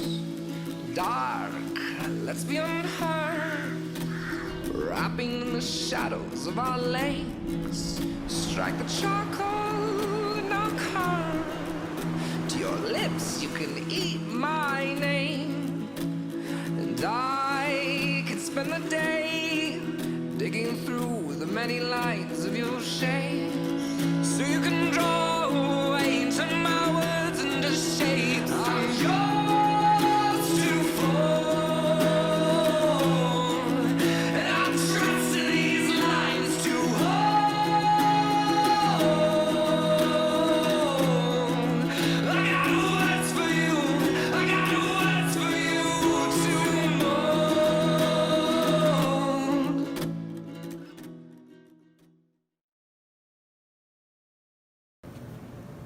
So Diane and I are wearing Patricia Michaels originals. Patricia Michaels is a fashion designer from Taos, Pueblo, and these are both hand-painted silk.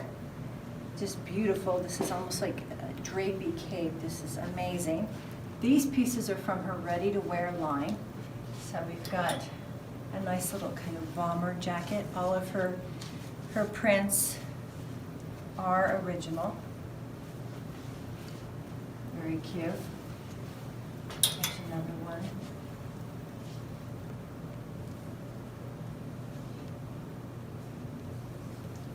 And then we have this lovely dress, and again, this is ready to wear. So cute. I love this pattern too. Very flattering cut of this dress. You could wear that anywhere. We have this little shift. This is linen. This is fabulous. Wonderful pattern. You can belt this. Look how pretty that is. Those colors are gorgeous. And then it's similar to Diane's scarf. This is just an oversized scarf. You can wear this as a skirt if you wanted to. It's fabulous. Look at the color running down the side of it. The copper. And then it's kind of a brown gray, just gorgeous. And there's hints of gold in here, the colors. Yes, beautiful. The feather pattern. And then this is a couture dress. This is the last one in Patricia Michaels' collection that we have here. And it has the winter berries on the collar. It's a really nice little chiffon sleeve, and there's a little shift underneath. So there's a lining. This would be gorgeous for the holidays. Absolutely. It's fabulous.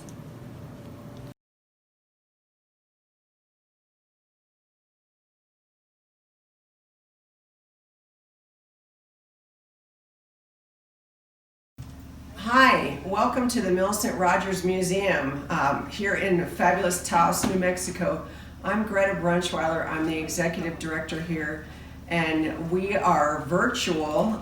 We've got exhibits going up all the time, programs coming online, and right now we've got a fabulous Southwestern Arts show and sale, and you can always check out our store, which is always noted as one of the top stores for Southwestern items, especially the vintage jewelry and pottery textiles. Also, I'm just thinking of all the things, it's wonderful. But please come visit us often, and we would love to see you, even if it is virtually. Thank you.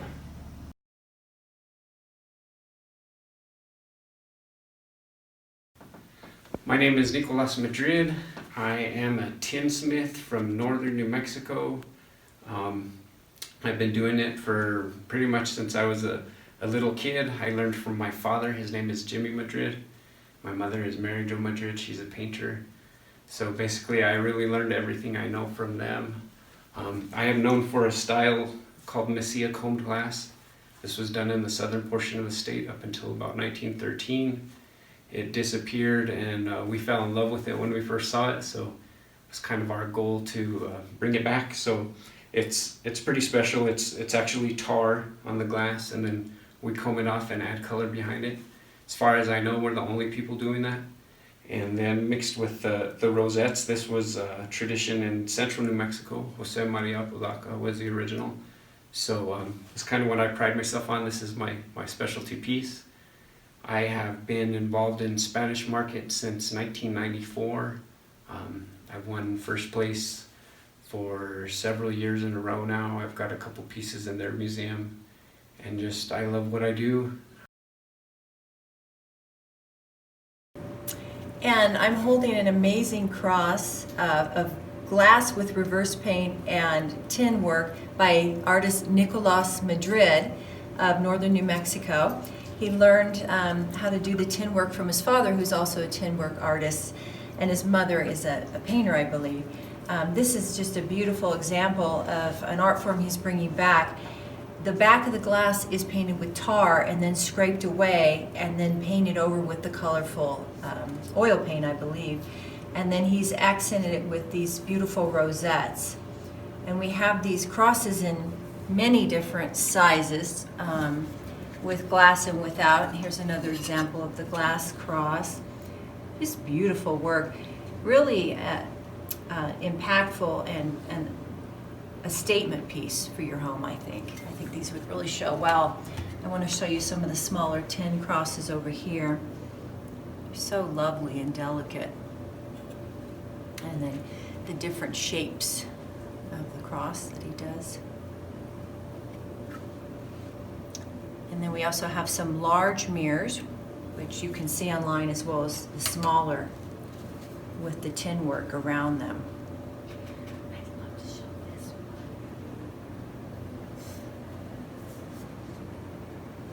This is an example of a beautiful large piece he's done, a frame of this mirror. It's amazing hammered tin work all along the frame and the corner.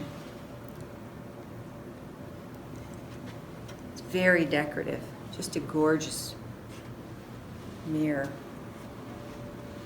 And I just want to mention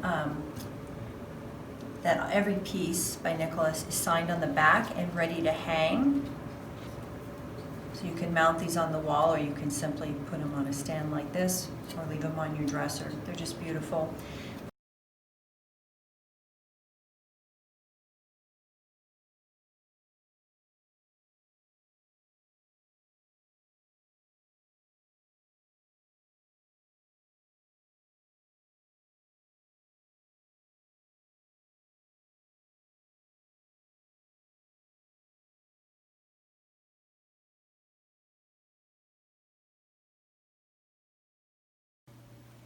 Hi, my name is Marilyn Nicholson, and I've been a jeweler in Taos for 35 and lived in Taos for 35 years. Originally, I'm from Pennsylvania, and I lived in a lot of other places on the East Coast. I started studying jewelry making after I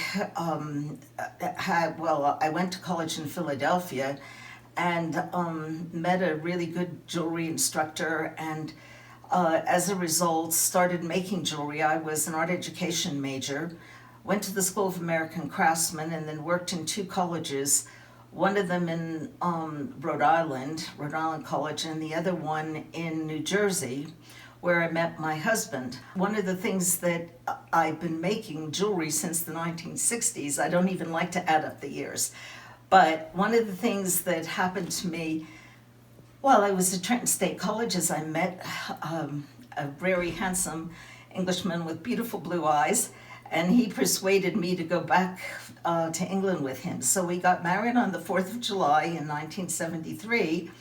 I guess I was his souvenir, and I went back over there. And while I lived in England, I was really lucky. We lived not too far away from London. I used to go in and out, and I started showing at the Goldsmiths Hall.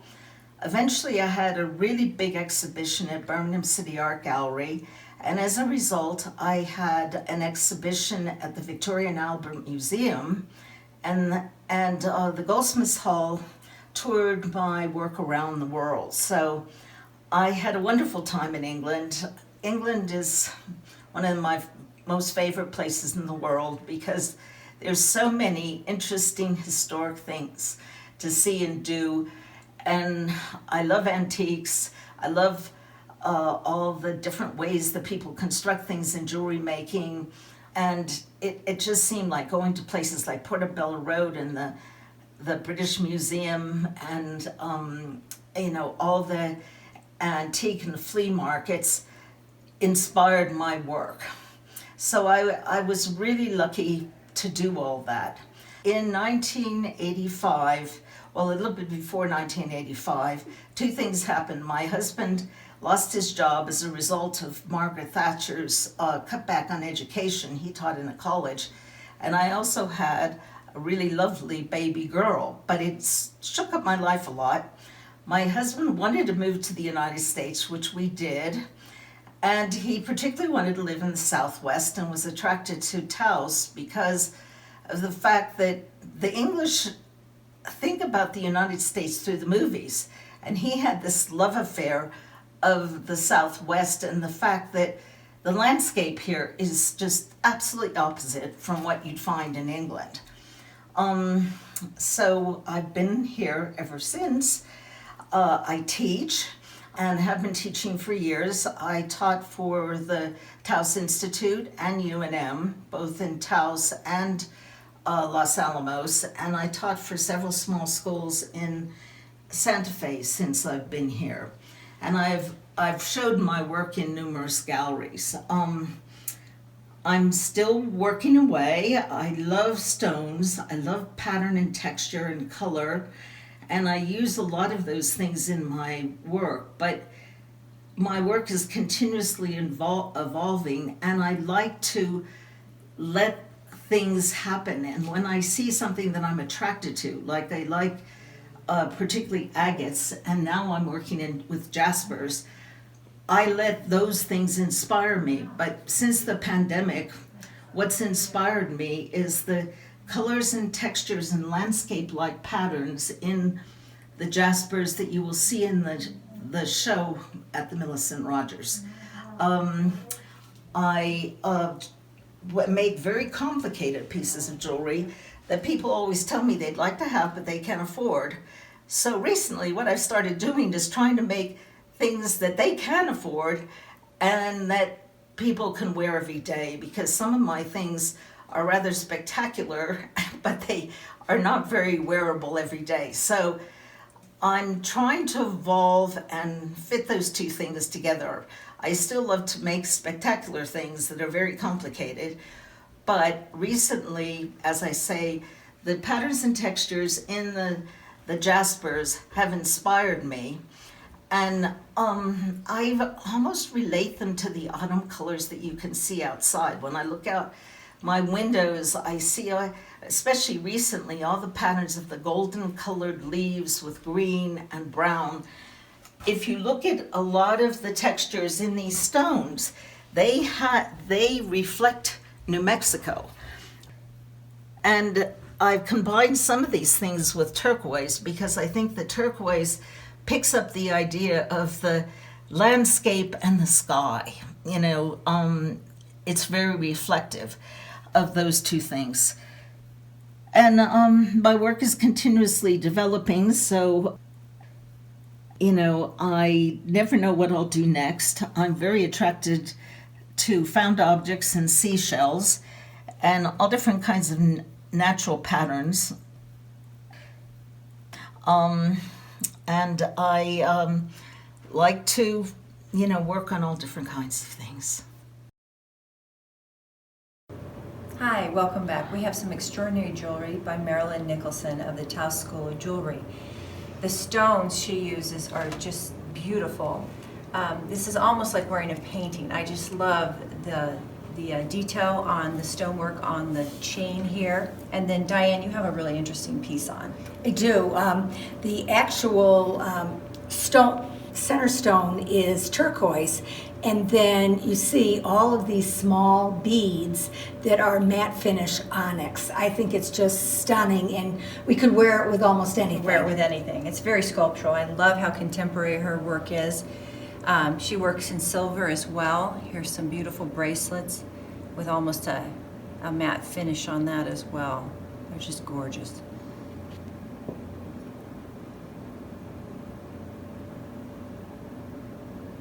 And then I have a piece on that I feel like it's just like wearing a painting. It's so charming. You can see that. I love the leaf. Yeah. The silver. It's very organic. Yes. And the stone just complements it. It's fantastic. wonderful. This is very interesting. I love this. It has a very long beaded necklace here with it kind of anchored with this pendant, and I'm assuming this is turquoise here. But this can be worn several different ways.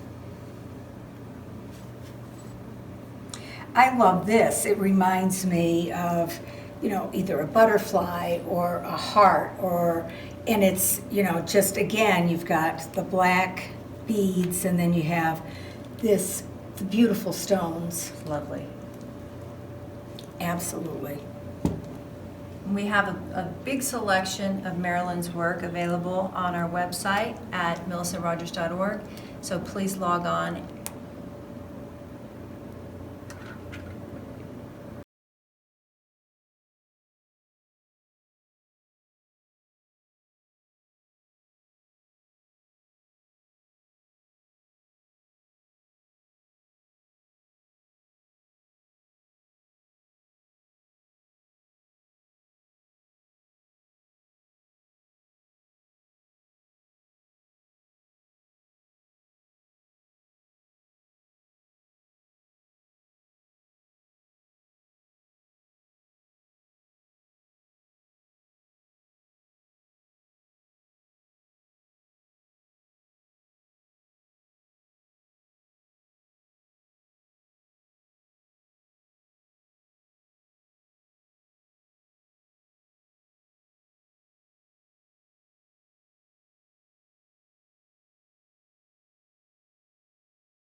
Tim Prothero is an award-winning, widely acclaimed artist who specializes in tiny reproductions. He captures remnants of businesses of years gone by that likely flourished in the heyday of Route 66, the places where people went to get their kicks. All that remains of these once bustling places are rundown gas stations, ice cream shops, and diners, like the one that is offered in the first annual Artisans Market titled Tim's Diner. There is so much detail to behold on the exterior, and even so inside, where one might sit inside the diner and put ketchup all over those fries and with an ice-cold soda pop on to enjoy. Everything is to scale in this street diner. Make this your new addition to your retro diner collections.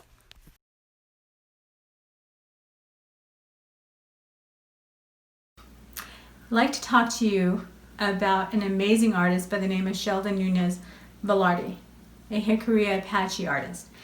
One of the fantastic things about Sheldon is not only is he an amazing potter with innovative designs, but he is also a bead worker as well as a basket maker. Everything that falls along the lines of the traditional artist. Now, Sheldon in his own right, again, like I said, is very well known for bringing back the use of the traditional micaceous clay. One of the things I'd like to mention is the jacket that I'm wearing is by Patricia Michaels. If you notice, it incorporates the pottery shards of the micaceous clay into the design motif. This beautiful pot is by Sheldon. Now this here is made out of the traditional mica clay, which actually Sheldon goes himself and he digs out the clay. He will soak the clay, get it ready for firing. The unique thing about that is in the firing process itself, you'll notice the beautiful clouds that are created on the pot, which makes this unique because no two pots are alike. Something like this is still used today in most households as a cookware. And so these traditional micaceous clay pots are very well used in homes today for cooking. This is Sheldon's duck pot, which is also made out of the micaceous clay. It's got the unique figurine of the duck, which is actually highly sought after by collectors and is used for decorative purposes. This here is another one of Sheldon's unique pieces. Now this one here is also in the traditional micaceous clay, but it's got such a unique blend of the firing process, if you notice, with the black. Sheldon also incorporates the use of the traditional Hickory Apache design, not only in the etchwork here, but also in the lid here as well, which highlights the traditional mountains of the Apache and the rain clouds. Another one of Sheldon's pieces, actually all of his pieces that are shown here in the Artisans Market actually come out of the 2020 pandemic, because this is a time that no one is ever going to forget. One of the unique things about this particular piece that it did display the Sasquatch, also known as Bigfoot, because in his homeland where he lives, there's a lot of history and stories of not only the Sasquatch, but also of UFO sightings in that area. This piece here is a pandemic pot by Sheldon, which highlights the beautiful nature of the micaceous clay. A pot like this would be used to heat water, so I would definitely treat yourself into not only using this as a display piece, but actually using it to boil your water. You'll notice the unique design of the butterfly on the lid here.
Hello, my name's Penny Singer. I'm a Diné Navajo native designer and also artist.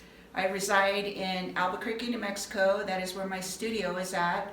And the machines I work with are home model sewing machines, nothing fancy, just modern machines. I have a small studio space, and that's where all my creativity and designs evolve and come to. And my style of work is wearable art, which, comes all together with, clothes that we invest in. You can jazz them up with jewelry that we all collect. But yeah, so a lot of my garments are capes, jackets, ribbon shirts, vests, and they all have, big, bold designs, and a few do tell stories. Yes. Hi, Diane and I are wearing original designs by Penny Singer. This is all wool, beautiful lining here. And I want to show you the design in the back. And all of these jackets and more available on our Southwestern sale. And why don't you turn around, Diane, and show them the back of yours. Nice corn motif. And these designs were taken off of Penny's grandmother's rugs. I want to show you a few more over here. We've got some beautiful vests. Love that vest. Look at the blue detail, gorgeous piping here, as well as there's a nice button down.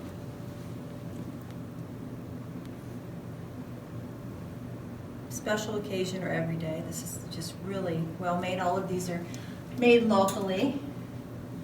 The vests and the shirts are unisex, so Oh, this is so cute. It has a little sheep on it. yes. Just fantastic materials. And there's that wonderful lining again that I love so much. Here's another vest. Oh, this jacket. This is gorgeous.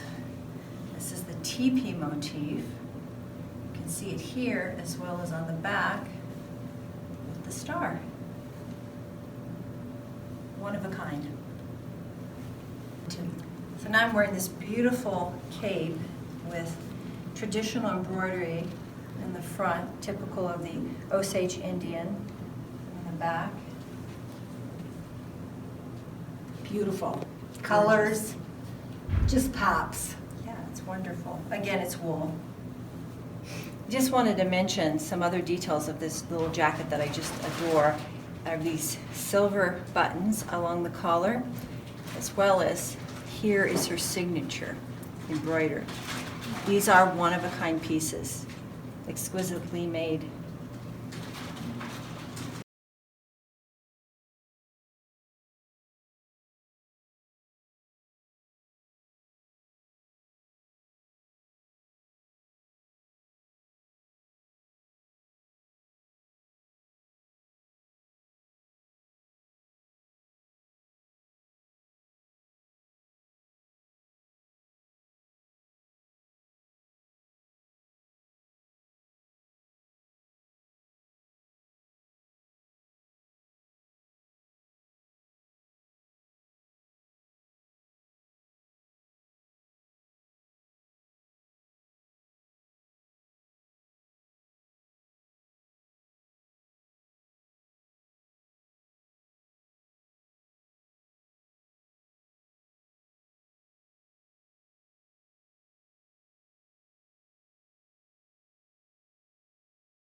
That was a lot of my push. The inspiration is far better, but I had something to prove.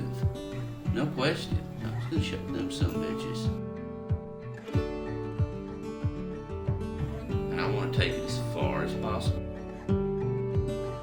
I don't know how I'm going to take it overseas or to Europe, to Asia, but I'm going to. I'm not worried about the other parts, details. That's little shit. We can figure out little shit, real quick. Oh, yeah. But that's the goal, to take my work as far as I can. That's what I'm gonna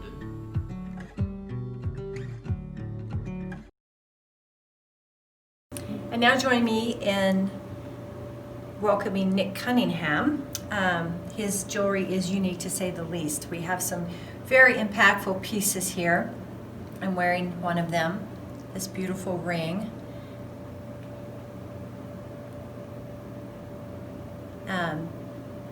Some heavy silver pieces, this amazing bracelet that he has made. And very unique and interesting. We have like a parrot pendant that he's made. And what's interesting about his work is he's even decorated the back. So there's some engraving. This has a bucking bronco on it. And I want to show you the belt buckles here. They have some engraving in the back as well. Very substantial and heavy. There's a turquoise stone inset here on the spider. then there's a little message back here on the back, as well as this fun belt buckle, the turquoise inset engraving, and another bucking bronco seems to be a theme. And then we'll go to this really charming necklace on a leather band strap, and then it's a snake, so it's kind of curled up there. It's like a corkscrew. A little rattler, his little tail's gold, his head, there's a diamond shape on his head. Really nice work. And we have this piece here. On one side we have the Brahma bull on the prairie, and then on this side we have again the bucking bronco, his signature on leather. And then we have this wonderful pendant, the horse who's seen better days. He's a skeleton. It's almost in a repurposed watch case. You can see where you would turn the dial up here. So it looks good from both sides.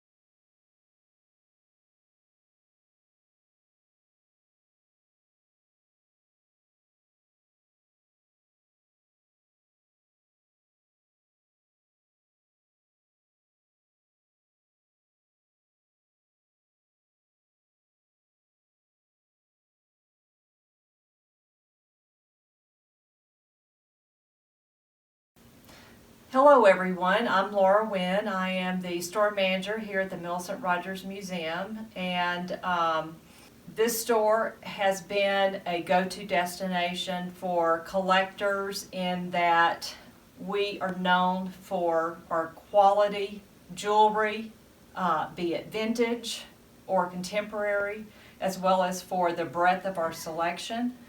Because Millicent designed and made jewelry and collected jewelry, we are known for having the best of the best.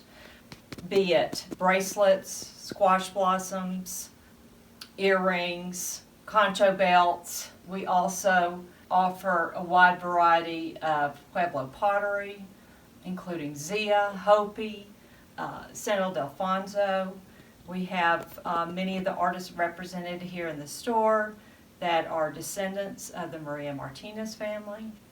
And we pride ourselves on the quality here that we offer, as well in antique Navajo textiles, and also baskets.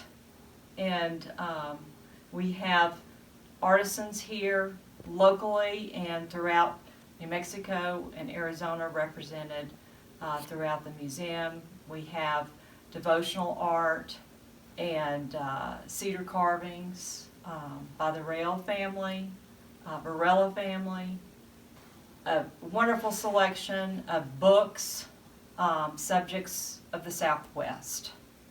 So please check our online store for all the different categories of Southwest art. We'll be happy to ship and keep you abreast of any new receipts that you might have interest in. So thank you very much for your attention today.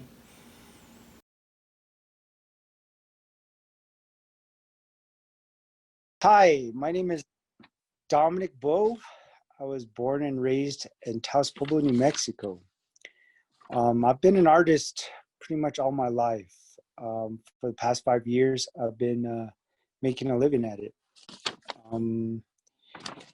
Actually, growing up at Taos Pueblo, I had a lot of family members who were artists. I grew up with watching gentlemen like John Suazo and his late uncle Ralph Suazo. I also watched a lot of Jerry Track and her pottery and her famous storytellers.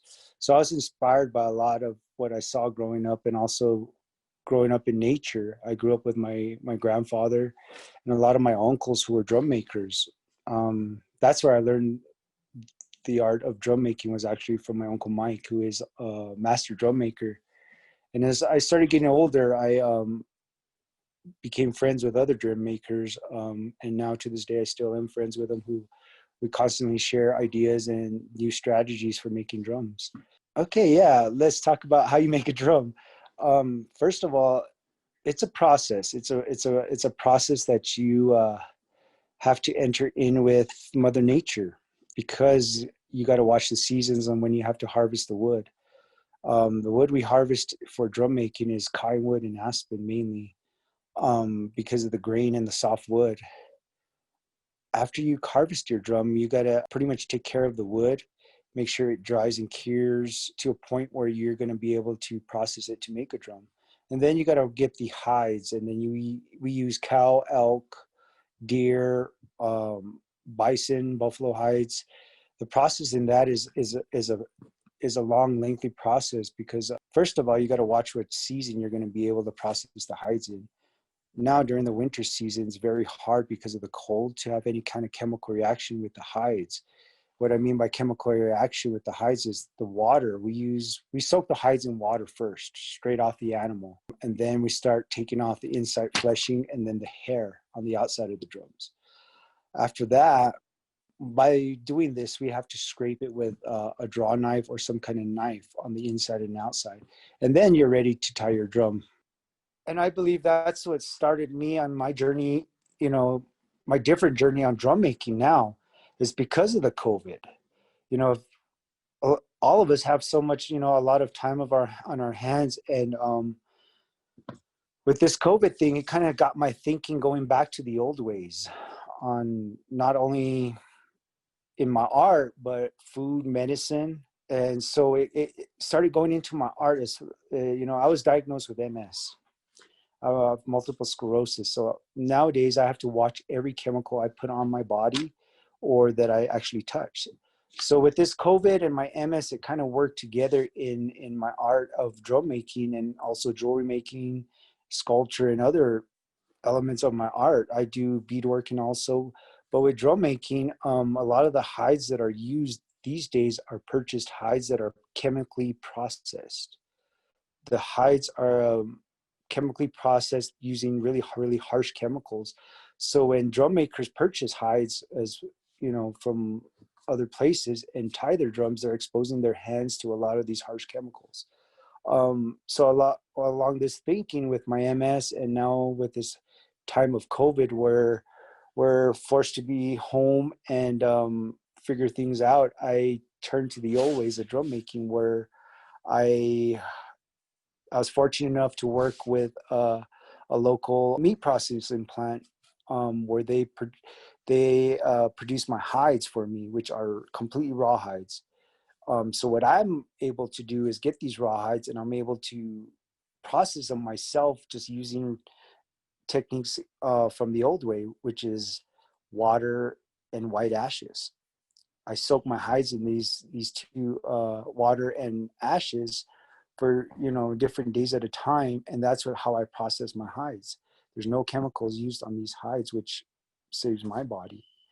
The wood also gives me, for me to go out into the mountains and harvest the wood. It also strengthens my body as far as the MS, and so it's kind of a relationship I have with drums and Mother Nature, and for my health and also for my livelihood. So it's kind of a little bit of how I've always made drums since I was very, very young.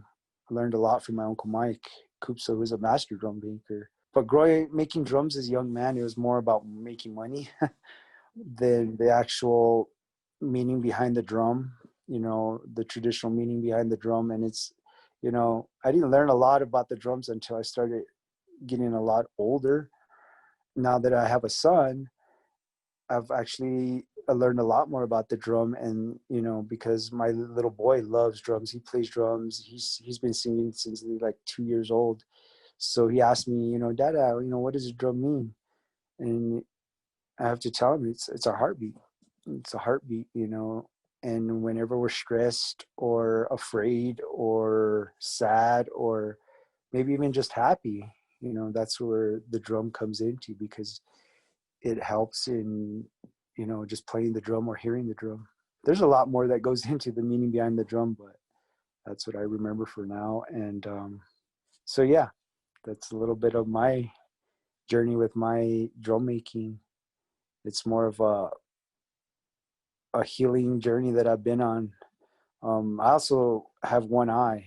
I'm blind in my left eye, so it's almost like a challenge to me that if I complete a drum and it comes out good, it's a gold that I actually just completed something with a handicap. And every time I complete a drum, I'm really, really grateful. I like to give a lot of appreciation to the Millicent Rogers Museum and all the wonderful ladies who work there, who put this art show together for us artists here and giving us this outlet, not only to showcase our artwork, but to express some of our inspirations why we're artists, or where or why we do the things we do. That's why I do drums, is because I can, because my body allows me to, first of all, get up in the morning and go out in the mountains and work with, you know, animals and stuff, and it just gives me an appreciation for life, that I'm able to do art. And I do have I'm the owner and operator of Art of Life Gallery at Taos Pueblo. That's my pride and joy. That's why I named it Art of Life, because art has given me life. It's given me a reason to get up every day and exercise and eat right and do the things I need to do to take care of myself and my little boy. So Art of Life is at Taos Pueblo, and it's more than just a gallery. It's more than just art. It's really people showcasing their life and putting their energy and time into their craft, because it means a lot to us. It really does. It really does. This is the traditional drums of Taos Pueblo by Dominic Beau. Collectors would like to use these as a display of artwork in their homes, but still today the Taos Pueblo drum is used in powwows as well as other ceremonies. We have them in different sizes, from the smaller drum like you see here, as well as into the larger drum like you see here, which can be used as a coffee table.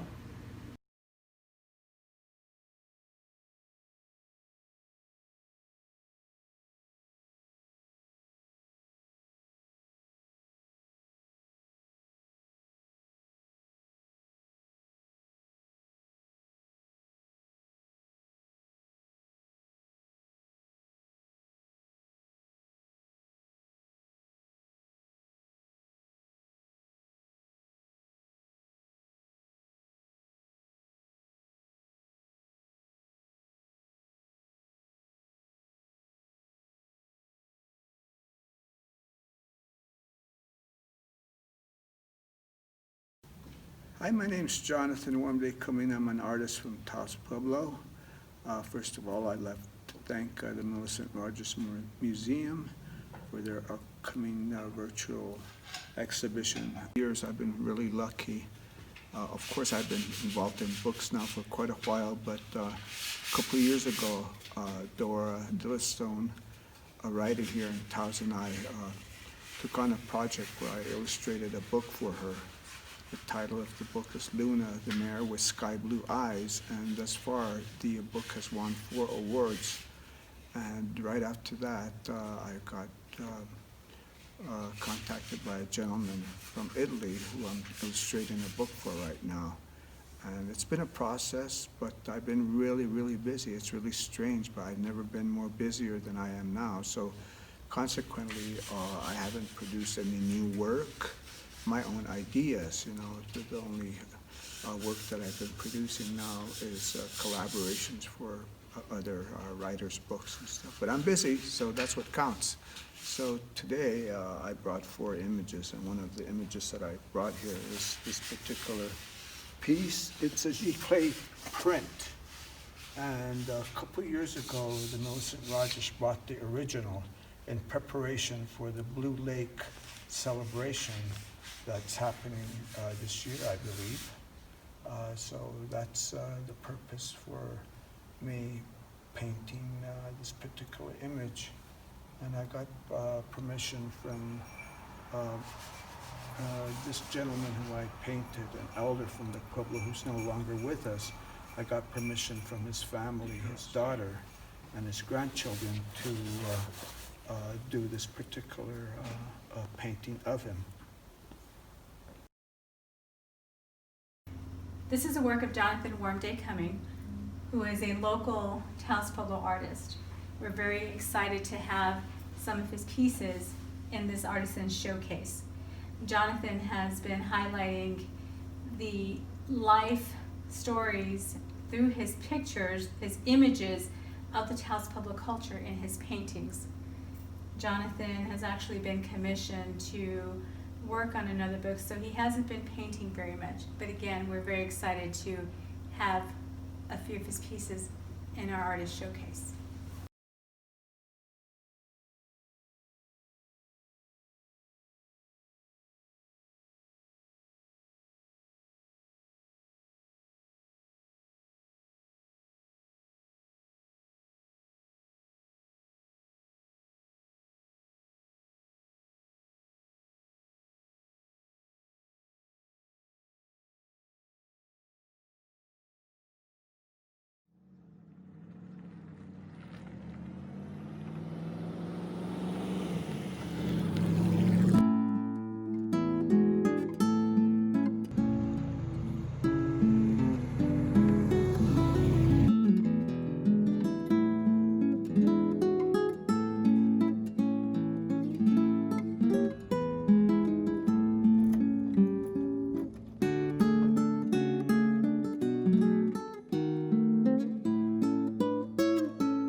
My name is Dennis Hogan. I'm a craftsman from Santa Fe, New Mexico.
Hello, my name is Sonny Spruce. I'm from the most world's famous Taos Pueblo.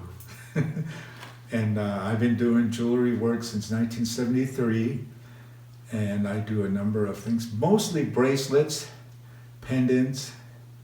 I used to do buckles and concha belts, but that ran into too much work, so I concentrate on bracelets only, pendants, rings, but a lot of bracelets.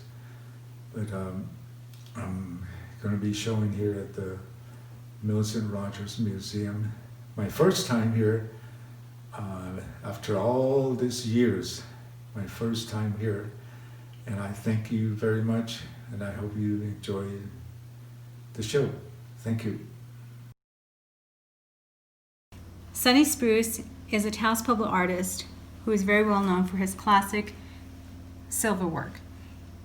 He uses the traditional style of stamp work by incorporating not only Kingman turquoise, but the turquoise from other mines here in New Mexico, Colorado, Arizona, and Nevada.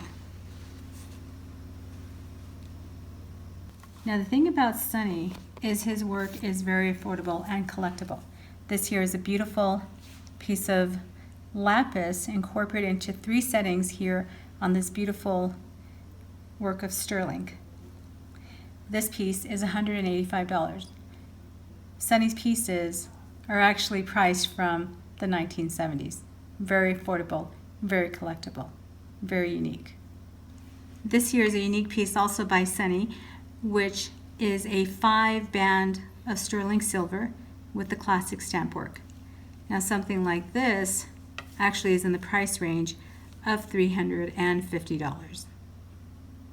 Sonny's classic use of the twisted bezel around the turquoise is also accentuates the heavy gauge silver that is used in these bracelets.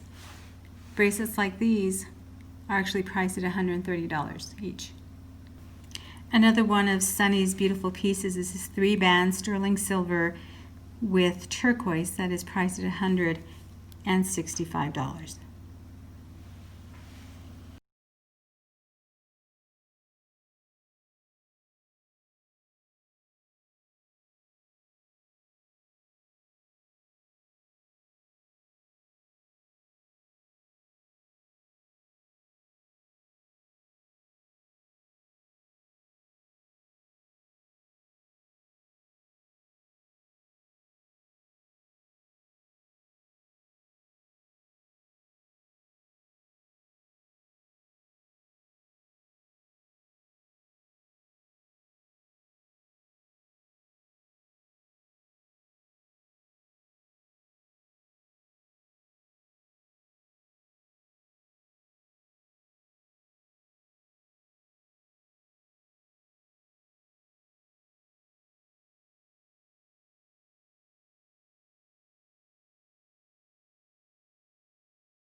Hi, everybody. My name is Michael Dukapu. I'm a Hopi, Yaqui, and Laguna Native American.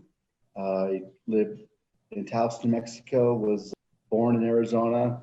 I reside here with our children and my wife. Hi, I'm Cassandra Dupu. I'm Taos Pueblo. I've been here all my life. I live here with my kiddos and my husband. We've been married almost 24 years, been together 30. He's the one who introduced me into making jewelry, which is pretty fun. Jewelry has been a part of my family tradition probably for 3 to 4 generations. I have learned from my father. He learned from his uncle, and his uncle learned from his father as well. As Cassandra said, we've been doing this for quite a while. We've been through the country traveling, numerous art shows, done demonstrations here at the house and in the studio just to do to educate people about different types of Native American jewelry as far as Southwestern jewelry goes. We are lapidary artists, so we cut from rough stones and material and grind them to a fine polish. Like I said, there's different forms of jewelry that you can explore, and through the demonstrations, we just want to educate, just as much as we can out there, if there's any questions that anyone had as far as the demonstrations, we're more than welcome to answer them as best as to our knowledge as we could. So as well with that, we took turns demonstrating, as I would be doing metal work. Cassandra would be doing cutting stones and showing how we polished our stones. It can be anywhere from coral, lapis, sugilite, turquoise. Turquoise was the most stone we used with, and to us it was the most semi-precious stone that we had to educate about, because there's so much synthetic material out there that looks like turquoise. So we would always say, ask questions, find out what mine it's from. The matrix were always the good part of the stone. If it looked too blue or too rich, then you might have to ask one or more questions about the authenticity of the stone, you know, and where it's from. There's stones that we use from all parts of the world. You know, sugilite comes from Africa. There's jades that come from China and Australia.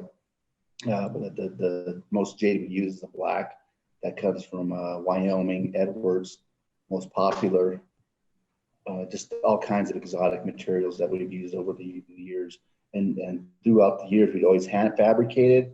We learned about casting, but we weren't too enthused about it. I mean, everything takes time and more tools and materials to get a good piece. And, you know, everyone it has their own good craftsmanship about what they want to go into. If it's hand fabrication, casting, carving wax, so you can get a lost wax casting process. And there's just so much array of mediums, even in making jewelry, that you can go into. And but we chose, you know, I think the lapidary chose us to hand fabricate things and to go with there from design. We like to create the our pieces with bracelets, earrings, rings, polos, concha belts, anything you could possibly think of. I've created wagons, where I call it the adult toy, where you can take things apart and put them back together. If you're not the artist, it's a lot of fun to do, just to give more of a hands-on experience from the collector's point of view. When I got into making jewelry, my husband used to say, "Don't give up, just continue doing it." When I first did it, I used to melt all my silver. I used to grind all my stone to like literal thin pieces. But once I got the feel for it, I got more creative. My kids were a big inspiration to me on making it, as well as my husband inspiring me and pushing me on to go further with it. Well, as far as designing goes and sitting down and drawing stuff, it usually goes to straight fabrication. Here's a piece that Cassandra just finished, and I'll let her explain more about how her technique and how she developed this piece here. I don't know if you can see it too well, but this is a lapis necklace that I created. Every piece that you see here is mosaic designed inside, lapis cut individually. And then I'm gonna turn it around. I don't know if you can see the back very well through this camera, but all of them are domed. Anyways, it's more for like the empowering women, I feel I call it. And it links really nicely around the neck, and I'll give a demonstration. You can see that. So I think as far as designing goes, we need to make sure everything lays right. It can be at different lengths and different techniques as far as material, doing the metal work goes. As far as metal work, you need to make sure it's nice and clean. You're always putting it in your pickle to make sure it keeps the fire scale down and eats up all the flux that we use for soldering. Now the piece that she just showed you is a one-piece necklace, and every jump ring is soldered together. There's no strings attached, and when you hook it at the clasp, it's a handmade clasp that she designed. We've done spring clasps, box clasps, pretty much a lot of things that were just done by hand. So I mean, with the techniques she got there, because it's domed, it takes a lot more time to cut the material and inlay it. She has to look at it first if it's rough material and see if there's any fractures in any material that we cut. And all our pieces are stamped in our name. Like on this piece here, I'll show you, is my name because I created it. That's not really good, but hope you can see that. Anyways, CG Dukapu is in Cassandra Gomez Dukapu. That's my signature mark. But sometimes the pieces that I do create are a little small, so I'll just go by my last name, Dukapu. The Southwest Art Market to the Millicent Rogers, we've been a part of the museum for, I believe, about a good 15 plus years. We were first invited there, I believe, in 1998 or the year 2000 by Joy Jensen. She was the store manager. It was a good thing for us to get established here. And I believe without the museum, we probably wouldn't have really our name here in Taos being so popular and known through collectors, as well as the museum and the couple of galleries here in town locally. We've always had people welcomed everybody to the house and to the studio to see what we do. And I think over the years, we brought in a lot of good clients and, good collectors, and then later have become friends and family through the years. And I think to both of us, that was a very important thing. We would always donate for the auctions, and we would donate our time as volunteers. I mean, pretty much the whole family here, through our children, would go to the museum and donate our time. I think because of that, as being a kind of a small community here in Taos and different races here, I mean, it was a beneficiary for everybody. And then we got to get to know more artists and more staff members and board members, and just being out there, we want to make the museum last and have a good goal for itself, and we've always been supportive of it, and every year after year, even our artwork and just being there, and just kind of being on standby, most of the time. These two pieces are from Cassandra and Michael Dukapu, and this particular piece highlights the mosaic use of fossilized ivory with turquoise and coral. This particular bracelet is set in sterling silver. This piece here is a high polished black jade with a hint of coral, also set in sterling silver.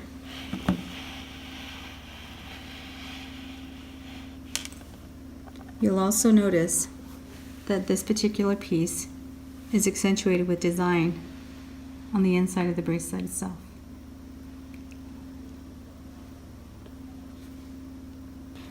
This is a beautiful corn ring by Cassandra Dukapu, set in sterling silver with a hand-carved rosarita gold slab, lapis, jade, and chrysoprase.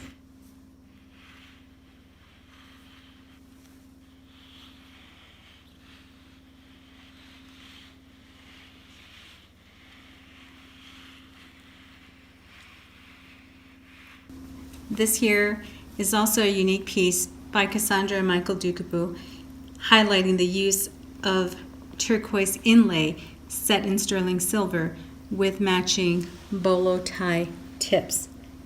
A beautiful gift for that special man in your life.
Ira Lujan is a Native American from Taos and Okeowinge Pueblos. He was introduced to glassblowing in 2000 in Taos, New Mexico, where he apprenticed with foremost glass artist Tony Jajola of Isleta Pueblo. Tony inspired him with bringing forth the native themes and native influences and combining this with the ancient techniques of glassblowing. He would also study in 2006 at Pilchuck Glass School and then in 2009 under the artist Preston Singletary. With all of this influential instruction, he has come to the forefront of native artists with his own unique glass designs where he incorporates every hand-blown piece into unique shapes and perfect forms.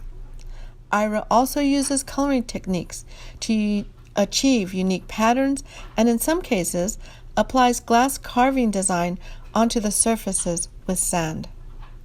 Utilizing all of his knowledge, Ira creates glass vessels that appear to be pottery and rightfully titles them as such. Many of his works have evolved into masterpieces and are now in notable collections amongst the most accomplished of artists. Glass, which is a relatively new native art medium, captures light and illuminates the mind with fascination.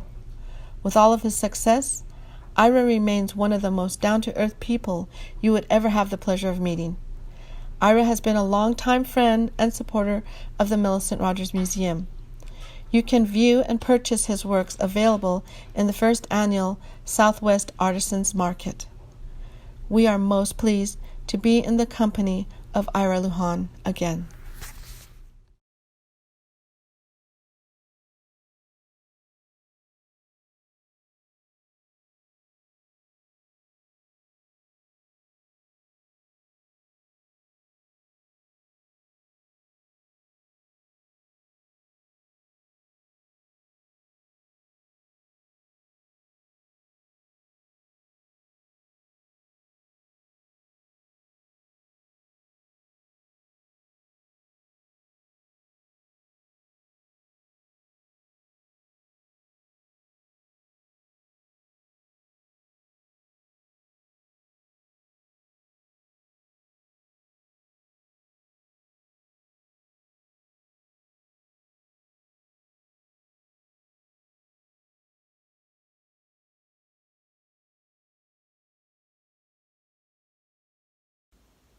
Hi, I'm Kathleen Michaels CornBringer with the Millicent Rogers Museum.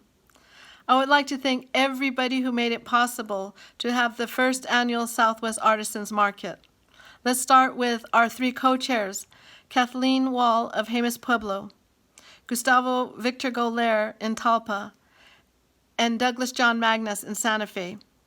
Your endorsement made it possible to recruit the other artists that would give us this unique first multicultural market with the Millicent Rogers Museum that is showcased on our website, millicentrogers.org. In a short time, we were able to capture videos, combine them with images of your work, and offer every single item on our website for sale.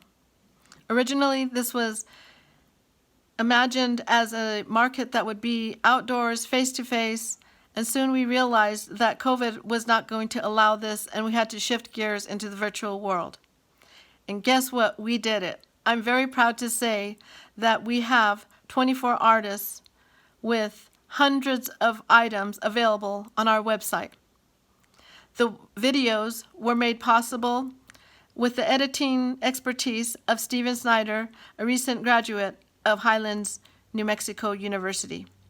Thank you for your patience and for your diligence. I'd like to thank the Board of Trustees for your unending support in recognizing that this event supports our mission statement of celebrating and sharing the arts and cultures of the Southwest. Thank you, Greta Brunschweiler, our Executive Director, for leading the way to make it possible for us to have the resources that we need to pull off such feats and to give the support to such a small staff of 7 to run a museum that's a very important institution in the Southwest. I'd like to thank our volunteers who did the moderating of the artwork, Elizabeth Buddington, Trustee, thank you for doing this. Marcy Trujillo, thank you for moderating on the native art. And thank you, Diane Ramsey, for moderating and filling in too, but also for your undivided volunteer work as a producer of this event. Thank you for your leadership. I would also like to thank the viewers. Without the viewers, what are we doing this for? Thank you, and please check back with us often. These videos will live on our YouTube channel. All our social media is important. Our YouTube channel is just as important because once we have enough followers here, we can have our own channel, and then we can live stream all our great content to you. So please support us in these ways. It's free, and we love you visiting and window shopping on our website. We have plenty to offer, and it's open 24/7. Stay in touch this way, stay well, stay home and shop online. That's the way we're doing it this winter. We look forward to seeing you in 2021. Ta'a, gracias, thank you.